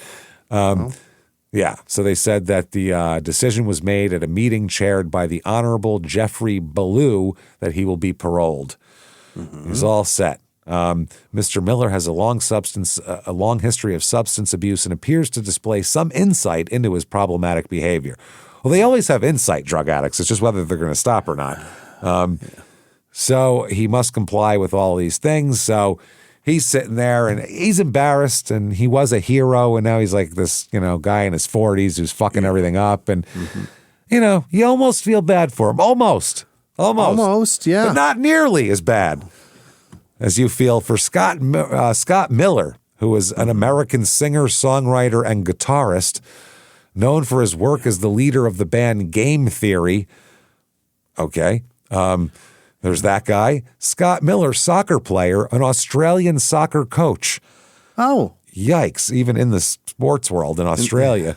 And in the country. Oof, who worked as the head coach of the A-League club Newcastle Jets and has performed assistant coaching roles for Fulham, the Australian national team, and Aalborg BK. So he's like a known guy. Scott Miller, voiceover and camera actor in New York City. There's going to be a lot of these. Okay. Hang in there. That's fucking funny. Well, we picked the fun ones here. All right. Let's see. His agents, they have his previous agents listed, prior agents and management. And I've never heard of any of these fucking companies. Is he in New York? I don't know, Talent Express. I never heard of that before. That doesn't sound good. No, that sounds bad. That sounds like the Mr. Show sketch where they're like, what was it? Entertainment for everyone, where they show like the herky-jerky dancer and shit like that. That's what it sounds like. Sounds like an agent that anybody with a Vistaprint card can get. Absolutely. Or BB on Frasier bringing her van of the stars of tomorrow or whatever the fuck she called it. Scott Miller, human resources specialist in New York City as well. And Scott Miller, PhD.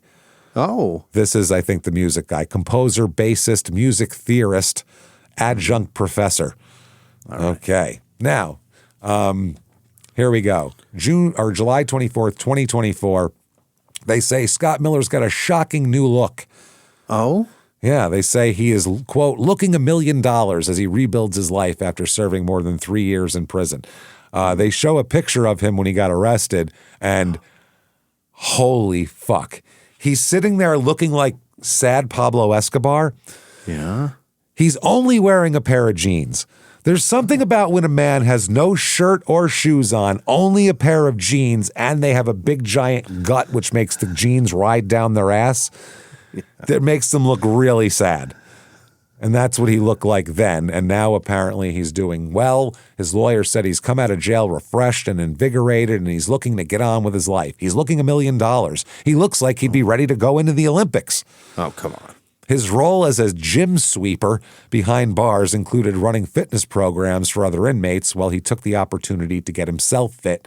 They said he was also the head of the peer mentor group, and they said they were sad to lose him. Honestly, he looks like he's ready to swim the 100-meter butterfly in record time for his age at the World Masters. There's no way that's true. Holy Christ. So June 20th, 2026, meeting with Miller. They say he looks anything but a drug dealer now. Oh, great. He's dedicated to two things, family and delivering an anti-drugs message. That's what they said. He's returned here to look after his parents. His mother needs care, and he's now her registered carer. He said, if I'm not here, there's no one to feed her. Yeah, no one? He said, I'm determined to repay her for all the 4 a.m. trips to the local pool. Yeah. He says she didn't complain, didn't whinge. She used to take a doona and a pillow. That's a duvet, by the way, cover. Yeah. And a pillow, sleep in the back seat and wait for me to finish, and I'd go back home in the doona and the pillow. That was the routine. He says, in the home with Miller as he refurbishes it is obvious to see how much he's trying to repay his debt of gratitude. He's cleaned himself up. He's ready to finally be a father to his teenage son, Jack. Well, it's about time. And while that relationship is coming along nicely, he's also delivering speeches all around telling kids to stop. Oh, to stay off drugs. Yeah. He said there's a lot of shame that when you're sitting in the cell and you're starting to think about all the people that get hurt, there's a lot of a ripple effect for users and their families and the communities that you damage doing what I did. So he said he's got to do this. He said, I can't apologize any more than what I have. It doesn't make it right, but all I'm trying to do is balance it up. Yeah, he's Australian Ryan Leaf, isn't he? Yeah. Now, it's been 30 years since Pankratov swam that style that Fiddler still describes as legal but not ethical to win that gold. Yeah. And he said Scott's sister recalls seeing him devastated after that race in the Aussie bar in Australia. Mm-hmm. She said he was in shock. He said that Miller told ABC he tried to swim underwater like Pankratov, but he was always faster on top of the water. Yeah? He says the underwater thing must have been bullshit, too, because they banned doing that after the Atlanta Games. He said he weren't allowed to do that anymore. So they asked about the silver medal, and he said it still bloody hurts. He said it's the wrong color. You don't go there for silver. And he says, but he displays it proudly next to his bronze medal now, and he says, I'm proud of it. It's like the anchor has been released. Mm-hmm. So we have no idea how much money he made or how much money he has or anything like that. Who the fuck knows? Yeah. Can't get enough? Well, we have an Olympic silver medal swimmer Scott Miller signed picture for $10 Australian. It's for just nothing. just his head is there. It's not even For this whole free. June 22nd and June 29th, 2026, there was a show, Deep End, the Scott Miller story, was a TV miniseries, I think, in Australia there that detailed his life. Yeah, it was in Australia. Say it wasn't here. No ratings on it yet, so we don't know if it's any good. But that, everybody, is Scott Miller. And that's a crazy fucking story, too. Jesus Christ. He's not done yet. Oh, fuck no way. He's either completely done or he'll be right back in it. One or the two. There's no right back. There's no balancing on the edge for him. It's gonna get to a point where he's broke and he's going right back. When his mom's dead and all that, he knows how to do certain things, and who knows? We'll see. Either way, that's Scott Miller. Hope you enjoyed it. If you did, get on whatever app you're on. Give us 5 stars. It helps so much. Follow on social media at Crime and Sports. You can do that. Head over to shutupandgivememurder.com and get tickets for Small Town Murder live shows. Also get merchandise and everything else. The tickets you want to get, September 18th, Pabst, Milwaukee. September 19th, State Theater, Minneapolis. And then October 3rd, Dallas. October 16th, 17th, San Jose, Sacramento. And then in November, Tarrytown and Boston. So get your tickets right fucking now for those. Come and see us at a live show, shutupandgivememurder.com. Listen to our other shows, Small Town Murder and Your Stupid Opinions, of course. Get yourself Patreon. My God, get Patreon. Patreon.com/CrimeInSports. All you have to be is $5 a month or above, and you get everything we put out. As soon as you subscribe, you get almost 400 back bonus episodes you've never heard to binge on. You get new ones every other week, one Crime and Sports, one Small Town Murder. And this time it's a banner time because Love After Lockup is back, everybody. We're going to be talking about season 6 of Love After Lockup, which even if you've never seen the show, we will draw it out for you like it's so animated like a fucking cartoon. It's going to be amazing. We'll tell you all about it. So check that out. Patreon.com/CrimeInSports. And that's not enough to give them just shitloads of bonus episodes. You also get Crime and Sports, Your Stupid Opinions, both episodes of Small Town Murder, all ad-free. What? Ad-free with your whole Patreon subscription. And you get a shout out, which is right now, Jimmy. Hit me with the names of the people who would never throw our meth out of the car once we've already escaped the cops. Hit me with them right fucking now. This week's executive producer, Susan DeGuaya, on her pup Rogue. She lost her pup. That's horrible. That sucks. And Sierra Martin lost her child. This is a terrible week. Happy Hour is checking in Brinkley, Arkansas. Say again? I said, that's horrifying. Jesus Christ. That's worse than the first one. 2 people lost the 2 of the most important things you can have as a person. The one was a person, which is way worse. Objectively, that's fucking horrifying. Holy shit. And not that sorry, dog person, too. Apologize. Terrible thing to lose, too. Elena Zemmel. Thank you. Robin Cooper. Did I say that? I think I did. Other producers this week. Say it twice. Yeah, Peyton Meadows, Janice Hill, Zoe Lovergrove. Lovergrove, or is it Lovegrove? I think it's Lovergrove. Okay. Neva Granger, that's a fun name to say. Anna Hoover, Denise Walker, Tatum Loge, Cassidy Black, Samantha Fletcher, Jennifer Moore, Rachel with no last name, Christine LeBron, C.S., Marina Nietzsche, Semicolon Joe, Dylan Posen, Latoya Thomas, Angie Lyons, Bubba Donnie, Carre, Amanda Holy, Holly Hole, Lurch Borgia, Megan Q, 107 dildos, Keith, 77773. I hope that's, what is that?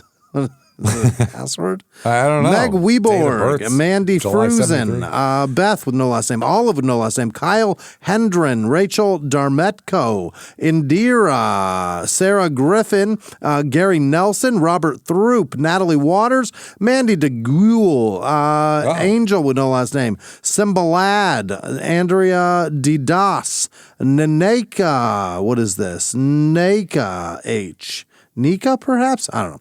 Rachel Francis, Preston Croston, D. Nix, Megan Noth, Eric 1776.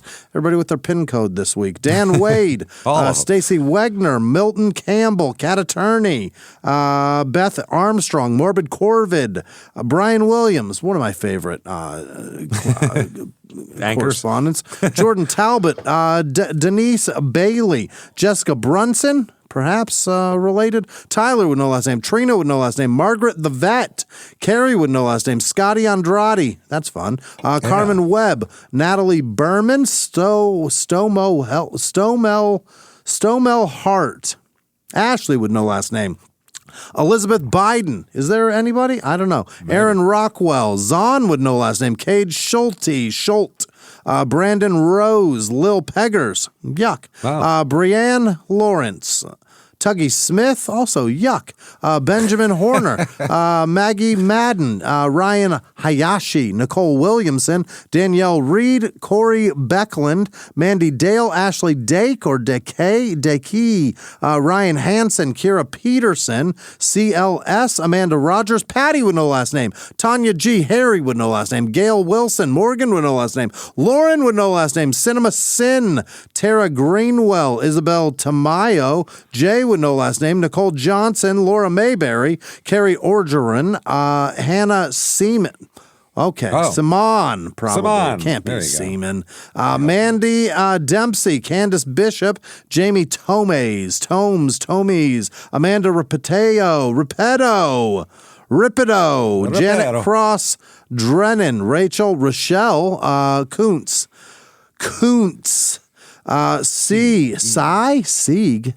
Sig? Okay, I get what you're doing. Sig Hill, you know what they want. Oh, fuck you. Go to There's no way that's somebody's name. It's Cy Heil. No, it's not. No, fuck off. It just got worse. Yeah. Marcel Polensky, Katie Diaz, Kenya K, Oliver Patrick, Brooks Skivers, Alaska Cat, James How German Loveless. do you think Jimmy is, for Christ's sake? Incredibly. Not that German, though. Not that one, no. No. Sath Hawkins? Is it Sath or Soth? Jackie Coots. Sandra with no last name. D. Aben. Arceli Zelaya. Trenda with no last name. Jeremy Brumfield. Jennifer Kerner. Kelsey Harper. Courtney C. Haley with no last name. Candace Bentley.